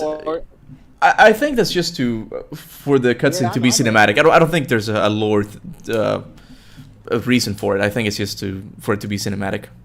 But you could. Yeah, I mean, yeah, his kinda bugging me 'cause his he father was is shot Zeus. for a Like, little bit, what's that? and then Modi had him pinned down for for a while. Yeah. When they was in the temple. Yeah, yeah. Like my Martyr says, like plot convenience. Honestly, not good writing in those points. Yeah, it's just things that have to happen in a cutscene for it to work. Because it's like if Kratos would have resisted the lightning coming from Modi's weapon, Atreus would have never activated his rage. Which I think it's important because it's a hint for the next game. Like, oh, rage is gonna play a part in this.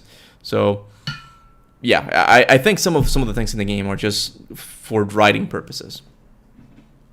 Okay, so what you're saying is don't try to look into every single part of the game. But this is the thing, but Corey makes it really hard because it's like, oh yeah, that's what I'm saying. Yeah, he's like, I've put things here that it's for much later and much later. I don't know what to look at anymore. I don't know what's a clue and what's not. Like that could be a clue. Who knows? You never know with Corey, man.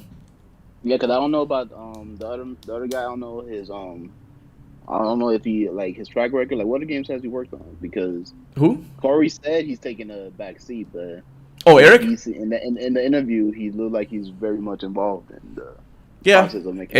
And I found it interesting that after the game was released and he saw the reception, he's like, I love working on the God of War series. And it's not like I love my work and my previous work. It's like he's actively working still. He's creative. He's the studio creator now. So I'm sure he oversees all the God of War projects, and that's cool because Corey's amazing. And but I do think there's still the series is not nowhere near over yet. I don't know. No, all right. Well, that's everything I got. All right, man. Thank you so much for stopping by, man. Take it easy, man. All right, I talked to Martyr already, so I'm gonna let in Emon, Lord Kratos, and he's gonna give me shit about the whole pocket dimension. Just listen to him. What's up, Emon? Yo, what's up, guys? How you doing, man? How you doing, brother? Wait, I can't hear you. Can you say something else? Can you hear me now? Yeah, I can hear you now. Yeah. What's up? Yeah. So it's been a while. Yeah, it's been a while, man. How you been? Yeah, good. Yeah. So I was listening, and of course, when people talk about the dimensions, I jump in like Superman when it comes to save Lois. So I'm here. Yeah. So, I was actually thinking first of all, I have a big file regarding this, so I can send it over to you. If you want to read it and share it with others, but I've read it. Hey, read it? Yeah. Yeah. I was trying to, think of something really simple to just explain it. So you know that the bubble around your ears tree, right? I'm having a little issue hearing you now. Like there's a bit of the quality's not as good. What you said about Mimir and a bubble? Like the bubble around his tree, right on the mountain. The spring bubble on top of the mountain. Yeah. Yeah. Okay. Yeah. What about it? So you know how the weather started to be inside. Eman, I'm having. You can listen to the playback later, but it's not that you're cutting out. It's that the mic is not picking up your whole sentence. So the weather outside doesn't go inside, right? Yeah, the weather it stays the same outside, and it's always springtime and Mimir's thing. Yeah. Yeah. So this is how I see the dimensions. They gave the quantity, right? Everything inside. Oh, okay.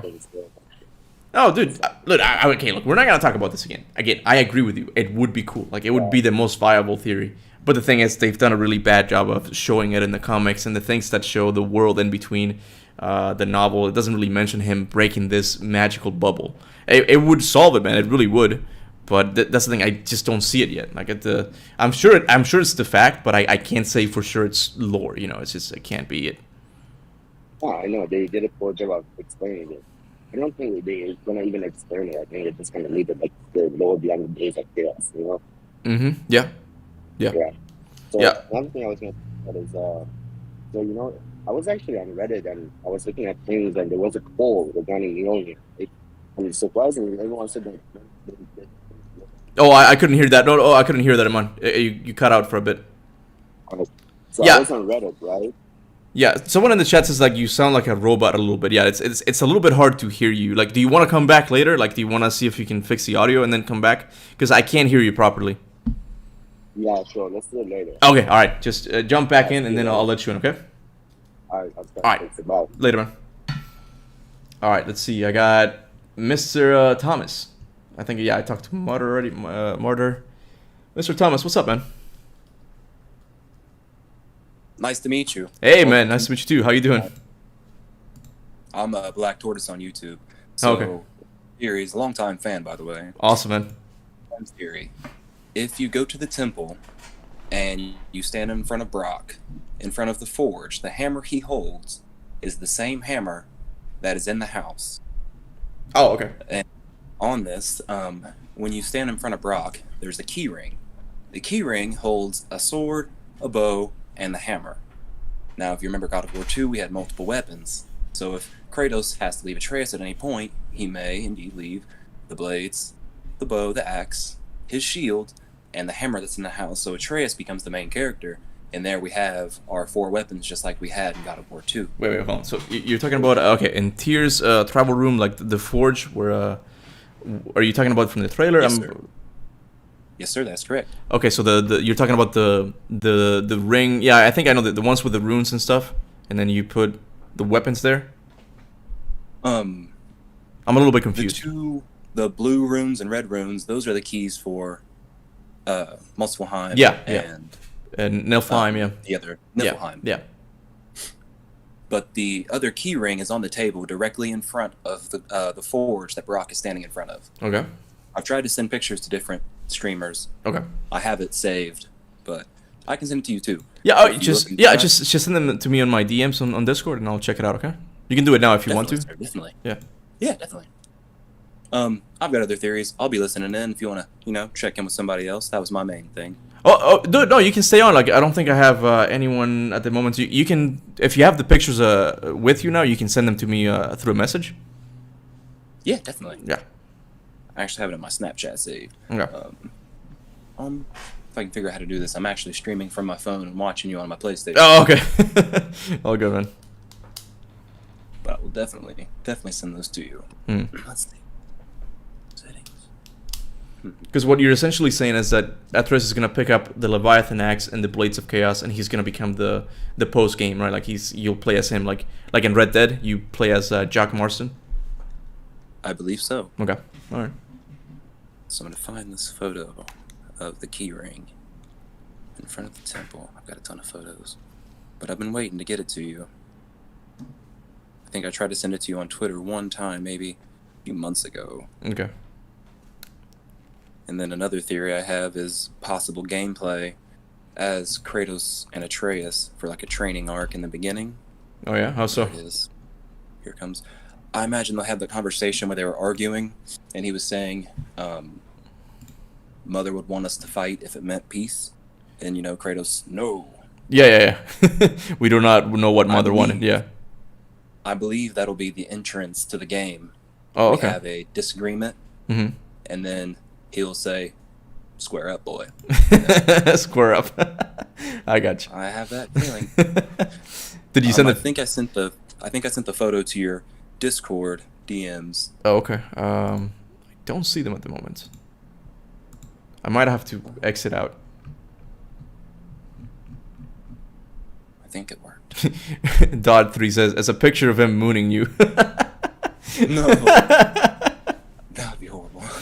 Well, last time I had this guy who came in, he's like, "Oh, I have this theory, man. The whole God of War Ragnarok game is gonna take place in a basketball game." I'm like, "Okay, wait, I see for real." Like, I'm trying to understand this, and I'm like, "Oh no, he's a troll. He's just trolling me, man. Like, he paid a membership to troll me, man. That's awesome." I would never. Uh-oh, sorry, I muted my TV. Yeah. I'm trying to figure out how I can unmute my TV and mute my microphone so I can still speak. Let me address the people here in the audience in Discord. Hey, there's still people here who I don't think I've talked to. I haven't talked to Ant Boogie 24 nor Mordecai. You guys have to click the little hand thing if you want to talk to me, because I have to invite you from here. Just letting you guys know.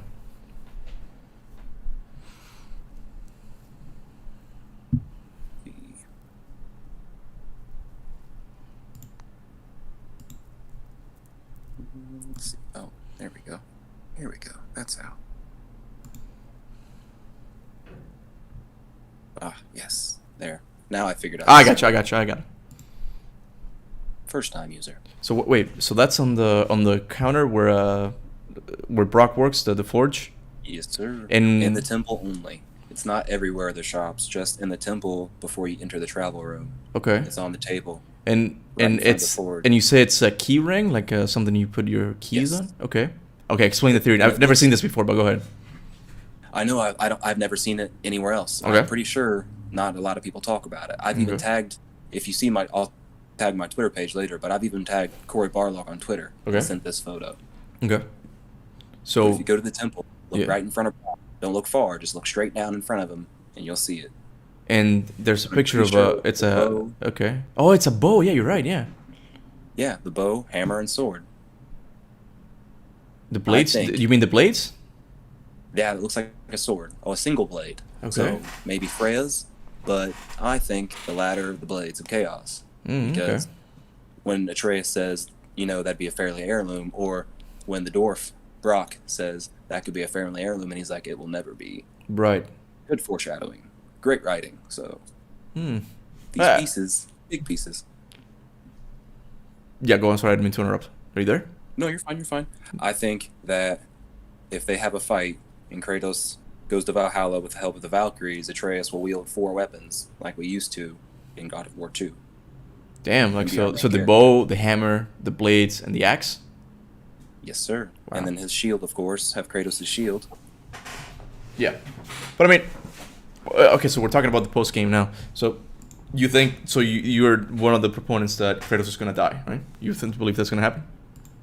Not die, but maybe know that he can come back. So allow himself to die so, he Okay. can finally find the All-Father. But so Odin's not even gonna die, right? Correct. Oh, okay. I mean, I find it odd though. I do think Odin's gonna die at the end, or maybe not, because Odin is so tricky. He could just find a way of escaping and then teaming up with Athena or something.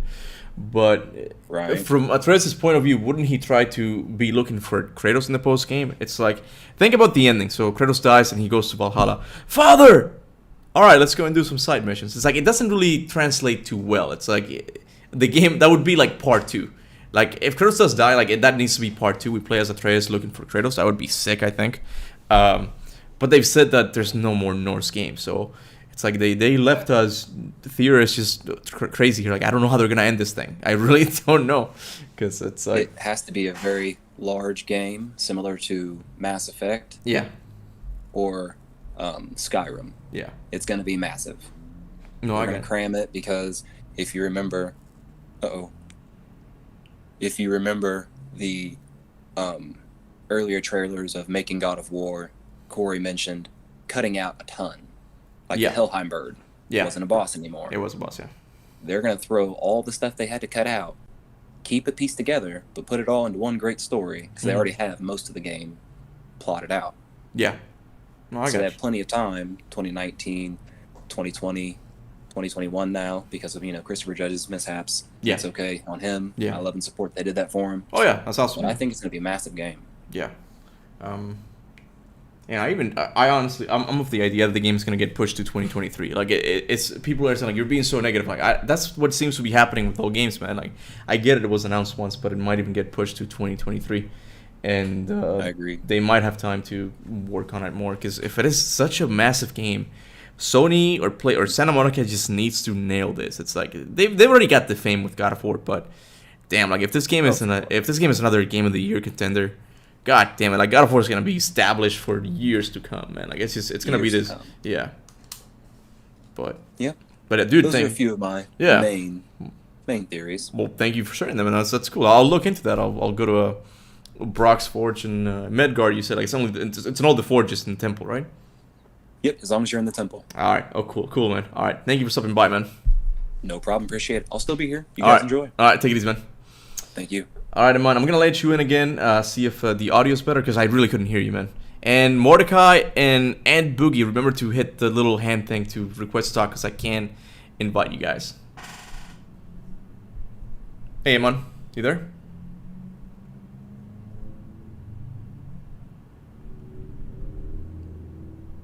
I think you're muted. I can't hear you now.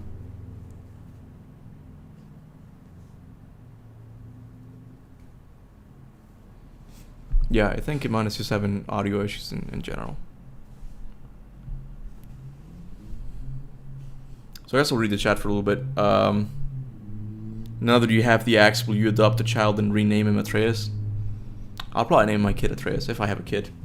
Or if I have a daughter, Calliope. If Conori's okay with that. I'm having troubles again. What do you mean? Oh, Iman! I'll let Lego in again, and then I'll let Martyr in. Like I don't think Ant Boogie and Mordecai are here at the moment. Hello. Yo, what's up, man? What's going on? Not much, man. You just stuck around, and now I put you in the spot. You gotta give me a theory. Go now.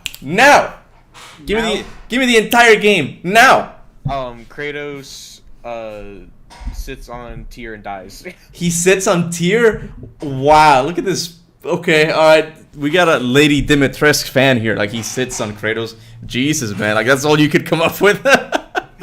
Oh, yeah. Amon just said he's got to talk another time. His audio's messed up. He's got a what? Yeah, he sent his member thing. We'll talk about it another time. Audio. Oh, okay. Yeah, I couldn't hear him, man. Like, I don't know if you guys heard him in the playback. I couldn't really understand him. So I'll probably do another one of these. I said it's the last one, but it'll be a little bit before I do another one, and he can come in and talk again. But yeah, how you doing, man? How's Deathloop treating you? Still playing it? It's good. Just playing it. This guy, Lego Man, has been on my case. Everyone hates on it. On your cousin's channel, everyone hates on it. Well, that's what happens when you try to keep telling people to play it. It's like, okay, enough with Deathloop, man. Like, I'm not gonna play it now just because you tell me to. But yeah, I do want to play Resident Evil first. Try the VR, see if I can stream it in my room, because I think I have enough space now. As well. You probably what? I'll probably get it as well. You have an Oculus? Yeah. Awesome, man. I'm borrowing Conori's. So, what do you think's gonna be next? For what? For like God of War, another trailer, gameplay, a live action trailer. I honestly think it's gonna be a state of play. Like, it's just gonna be what they did with Horizon. It's gonna be a state of play exclusively for God of War, and they're gonna show maybe like 10 a minute of gameplay. No, like a 10 to 15 minute demo maybe, because they did a trailer first, so they'll probably do something else.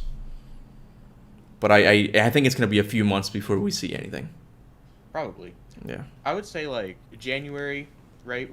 Is that when the God of War PC's coming out? Is January? Yeah, I mean that would be cool. Yeah, like around that time. Like I think like around that time they'll say something. I mean, yeah, from a business perspective, it would make sense. It'd be like, oh, we before like the game gets released, it's like, oh, here's a demo, right? And then it's like, but you can buy the previous one. Like, damn it, I want to buy it now. Like, that's what I would do. But I don't know if January is still a little bit too early to get a demo. Demos take a long time to make. I would say like I'm expecting the game to release the same time as 2018 did, like April, maybe May, something around there. But so you're sticking with the 2022 date, the release date? I'm sticking with the 2022 date. I know you said this a long time ago. You're probably gonna say it's gonna get delayed to 2023. It is, man. It's just too early, man. Like but go on, yeah. But from business perspective, I will agree that they'll probably drop something in January, and then maybe release date April, May. It's too early, man. January, February, like it's too early. I don't think so. That's why I don't see it. Like, because God of War games usually release in March, or in the case of God of War 2018, April, right? So it's just I don't see the timeline, but it could be. It could be. Yeah. All right, look, I'm gonna let Ant Boogie in because he has requested to speak to me. So I'll let you go for now, okay? Have fun with Deathloop. I'll play it eventually. I promise you. Okay. Okay. Take it easy, man. All right, Ant Boogie, what's up, man? Let me know if you can come in. What is this?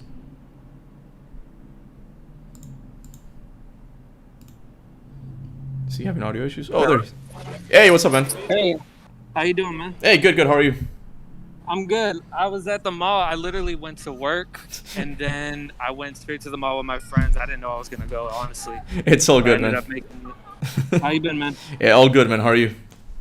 I've been good, bro. I've been good. I've been watching your videos for quite a while now, and I gotta say, I'm really, really happy with the content. Thanks, man. And I'm really excited for this next game. So, I think it's gonna be really awesome. Mm-hmm. So, I know earlier I think we were talking about Atreus and the gameplay for the next game. Yeah. So I was gonna ask. Well, first is about Kratos. Do you think Kratos will have rage combat with the axe and blades? That would be cool. And, That would be cool if they do. Sorry, I didn't mean to interrupt. Go ahead. oh, no, that's okay. And do you think Atreus will have a rage meter as well if we get to play as him?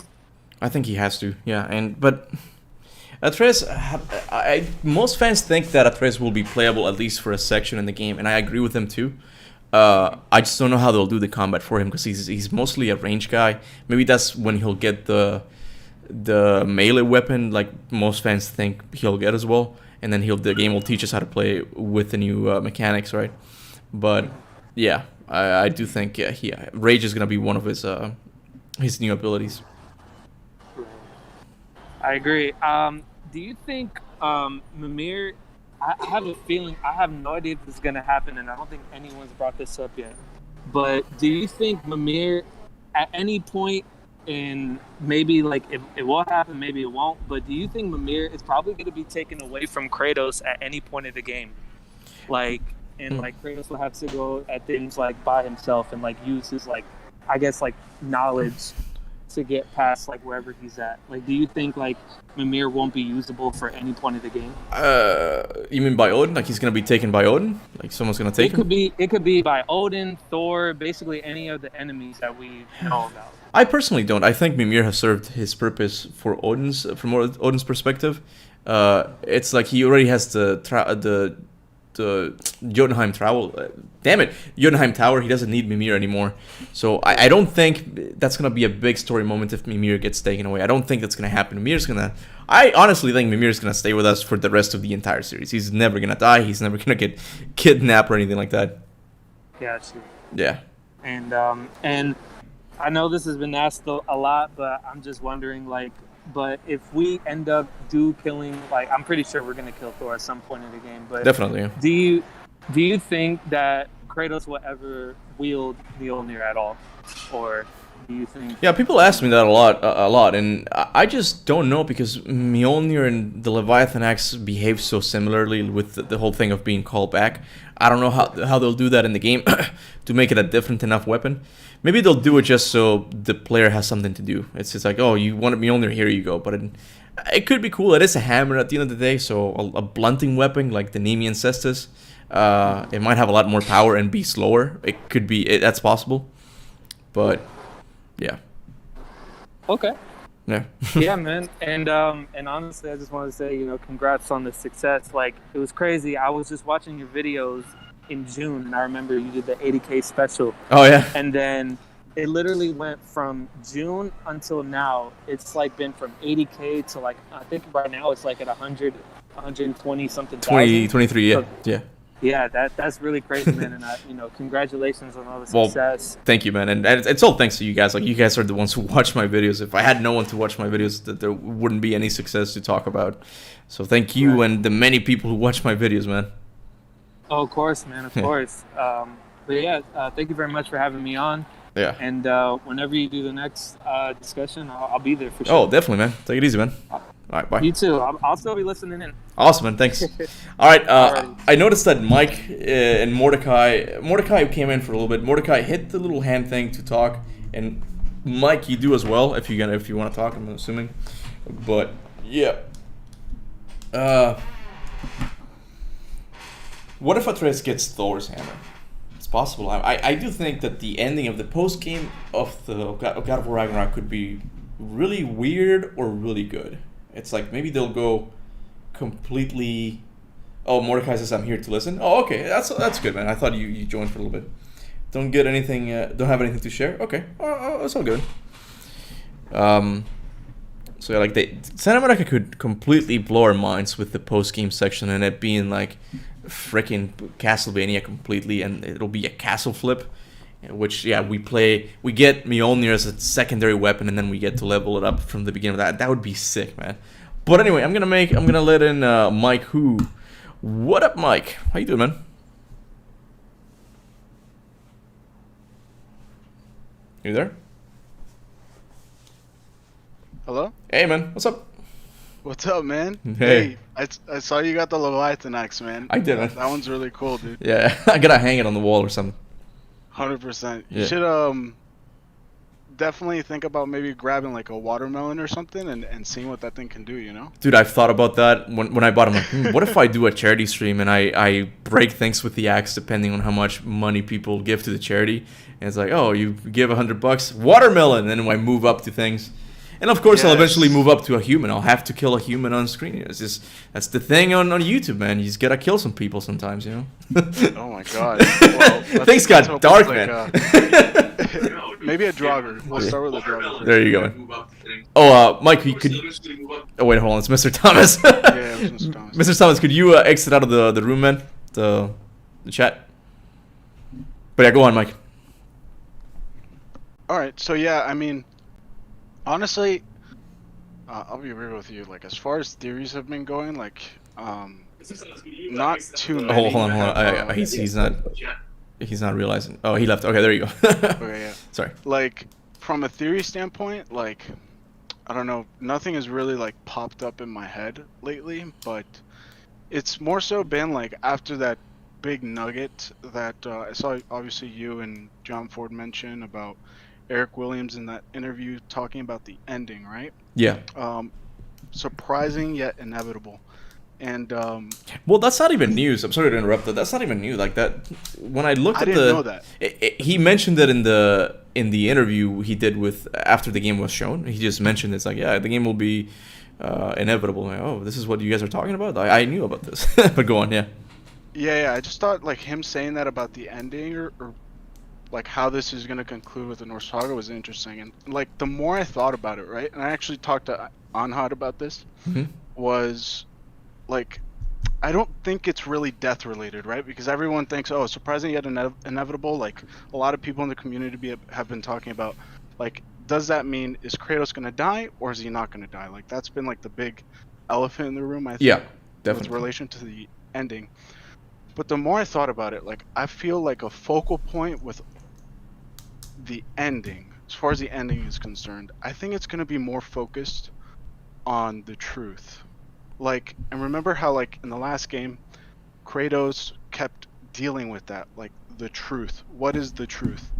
And the big can of worms that needs to open up in the next game is Atreus really, really finding out the entirety of Kratos' like past. What did in the past, yeah.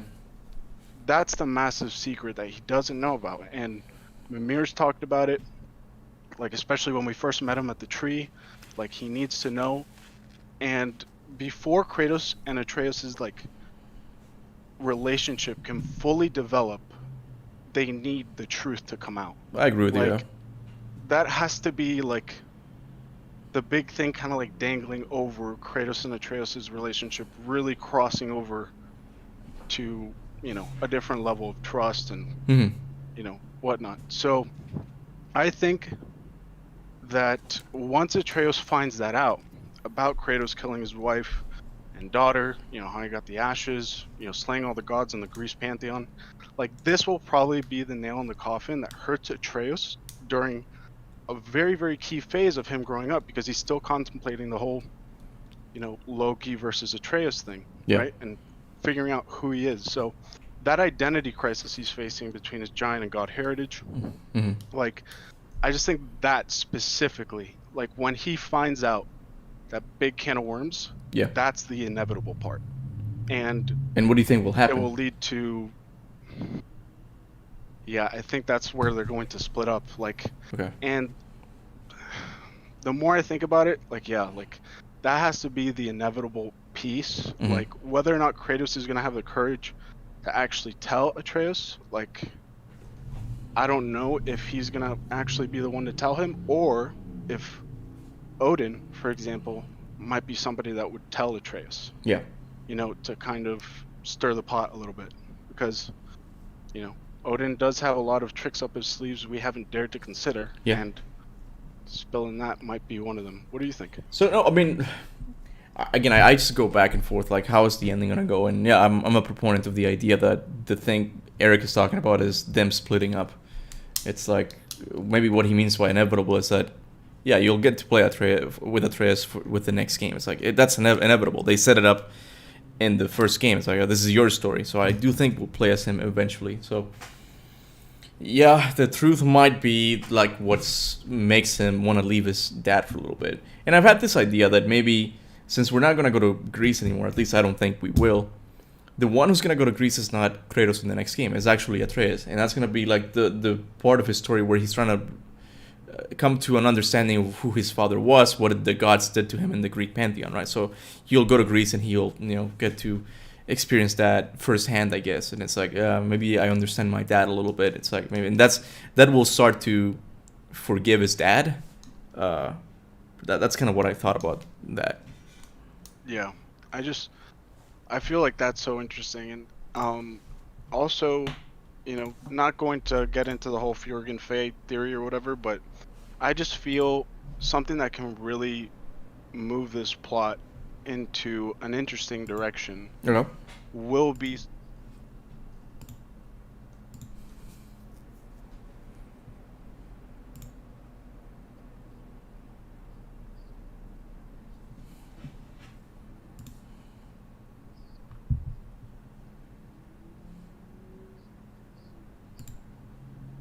if he's somebody's cousin or whatnot, like that could actually throw a huge wrench into his identity crisis. Right. Like. Oh, sorry, Mike. Mike, sorry. I exited out the Discord thing, and I didn't realize they couldn't hear you on the other side.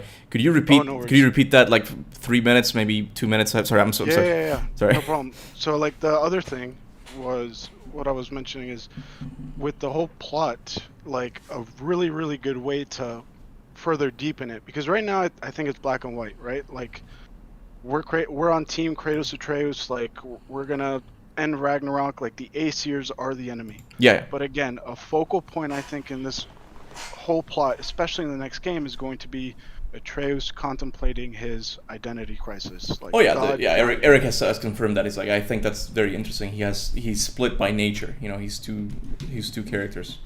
Exactly. And like I wasn't gonna get into the whole Fjorgen Fae theory again, but again, like something that can really spice things up and make the plot very interesting is if for some reason Atreus has some sort of lineage or relation to the Aesir. Yeah.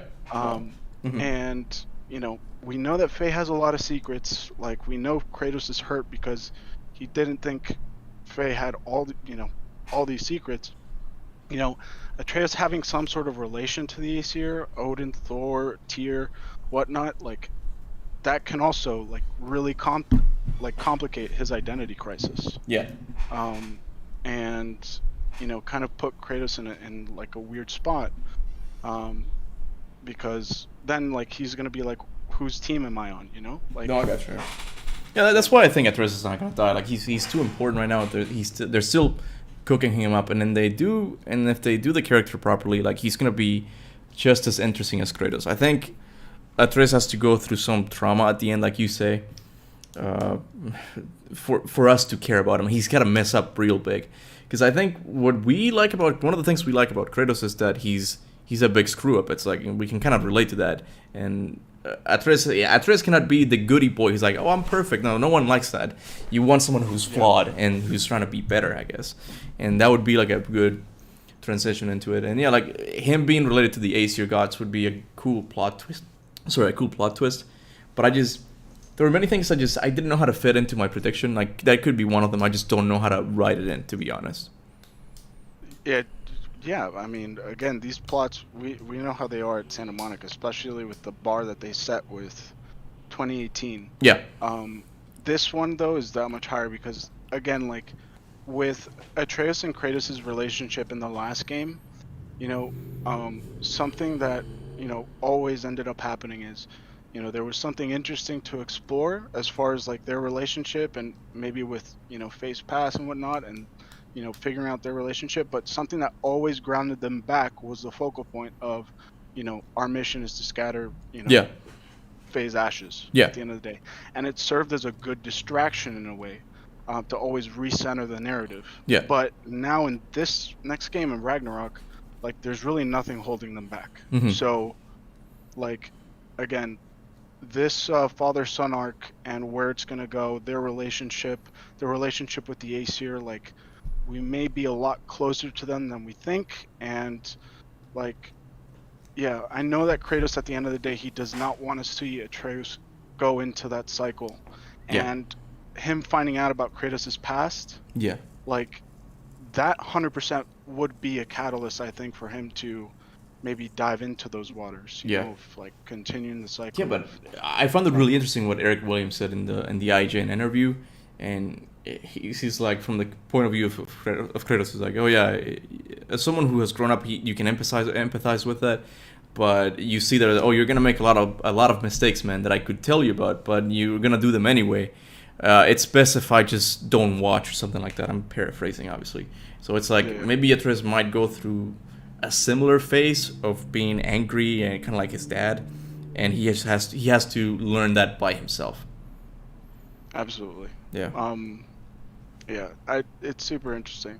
And I feel like Tyr is definitely going to play a key part in this story, especially with, you know, Atreus finding himself. Like, I loved your predicting the whole game video, like talking about that, how they're going to split up. Yeah. Like, I definitely think that is actually going to happen. Okay. But one thing that I've been thinking about over and over again is I believe Tyr is really going to just become the martyr of the story somehow. Okay. Like, and by martyr, I mean, like, his death, if it does happen, will be either the catalyst for Atreus breaking his own cycle, or like breaking the cycle of like fathers killing their sons. Like, obviously that's reliant on all the other stuff happening, right? Like him finding out he's an Aesir, or like him having like beef with Kratos. Yeah.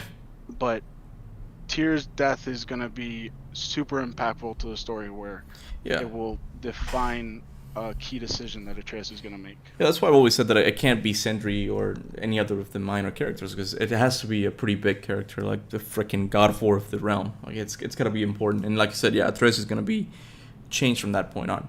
I guess I'm just gonna share it here with you, because I have this bad habit of just spoiling my videos ahead. It might not even be a video itself, but it's just something that I thought interesting, that there's no proof, but it might. Okay, I'm just gonna say it. So there's a wolf named Garn in Norse mythology, or Garm, I forgot how it's pronounced.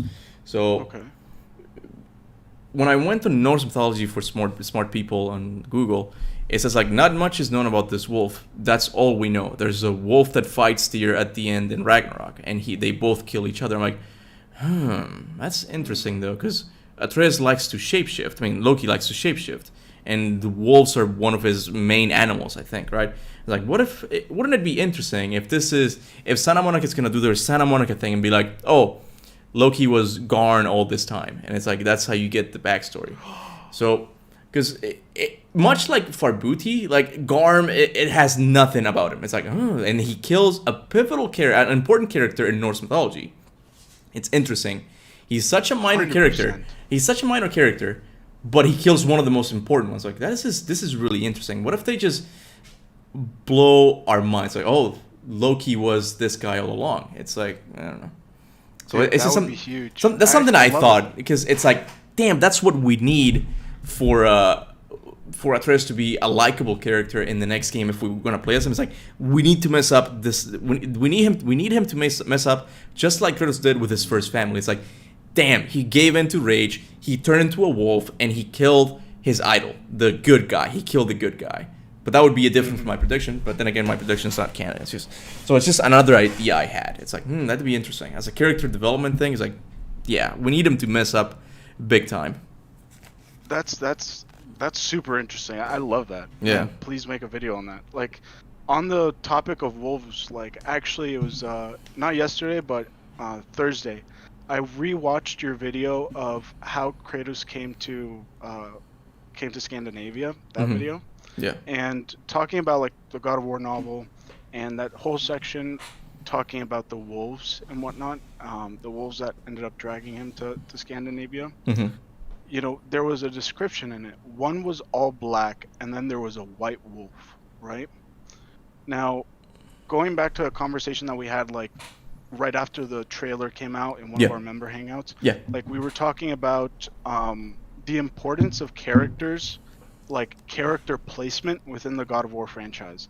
Specifically, any creature or just NPC that we deal with in the game. Like if, for example, like those two wolves that we ride on the mount, for example. Yeah. Like if they're in the game, like we're gonna have some sort of attachment to them. They're not just gonna be two random wolves, in my opinion. Mm-hmm.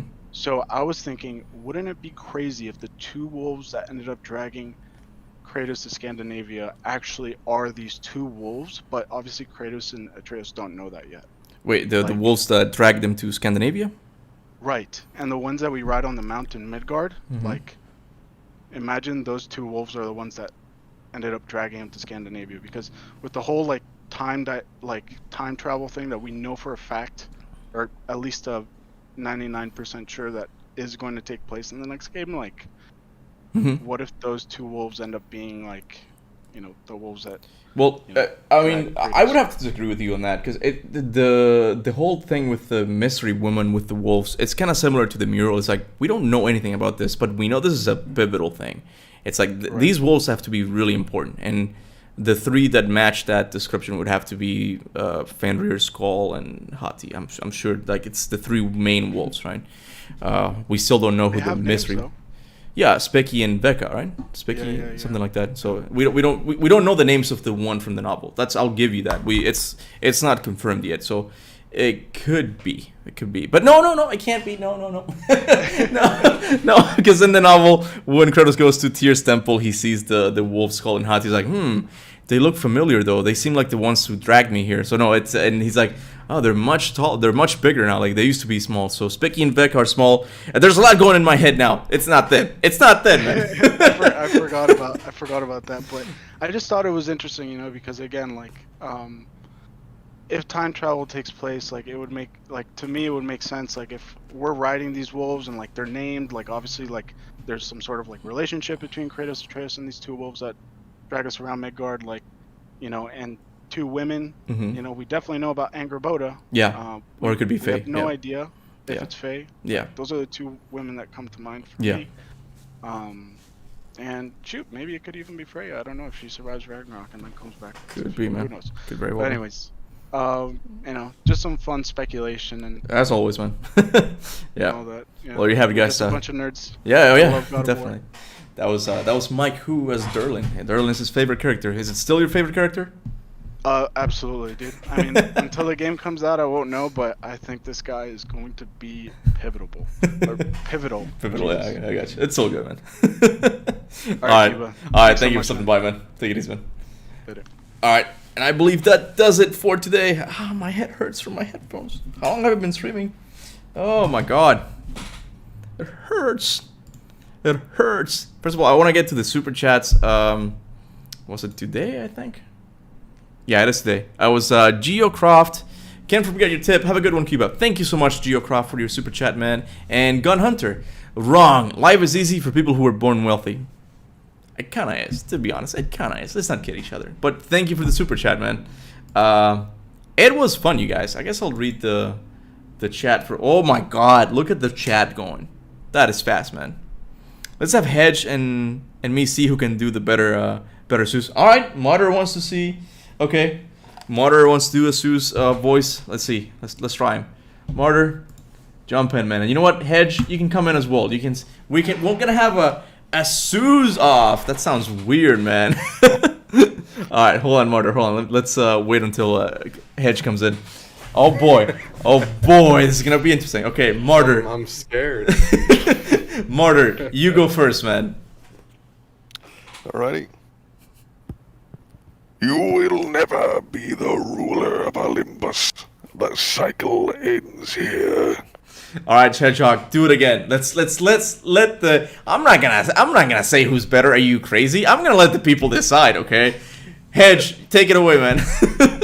I don't know any quotes. Fuck. All right, just say crap. Okay, Xbox is better. You should buy Halo. I don't know. Okay. Xbox is better. You should buy Halo. All right, you guys in the comments decide who won, okay? Who did the better sues, Martyr or Hedge, okay? I'm not sure if you got my message, but whenever the stream's over, can I sign off your stream in the Kratos voice? What do you mean sign off? What? Like, end the stream. Wait, who's talking now? Is it Martyr or a Hedge? It's Hedge. Oh, wait, okay, say that again? When your stream ends, can I sign us off in the Kratos voice? Oh, yeah, you got it, yeah, for sure, yeah. Could I do mine with Zeus? Alright, Martyr will go first to Zeus, and then Hedge will do his Kratos, okay? How about that? Awesome. Alright, I'll let you guys do the outros, okay? Alright, Martyr, take it away, man. First of all, I want to thank everyone for watching the video. Thank you to all who super chatted. Thank you to all of my members. You guys keep this channel alive, as always. Thank you to everyone who likes and shares my videos. Now, Martyr, take it away, man. Insolent child. Alright. Did you want to say go forth in the name of Greece or something? Go forth in the name of Greece. Hedgehog, take it away, man. Audience, Ragnarok is coming. You must prepare yourself. Subscribe to Captain Kuba and go forth in the name of Ragnarok. Well, there you have it, guys. Thank you guys so much for being here, and I'll see you guys later. I'm not gonna sign off because they did it for me. I ruined it. I signed. Okay, you know what? Forget about this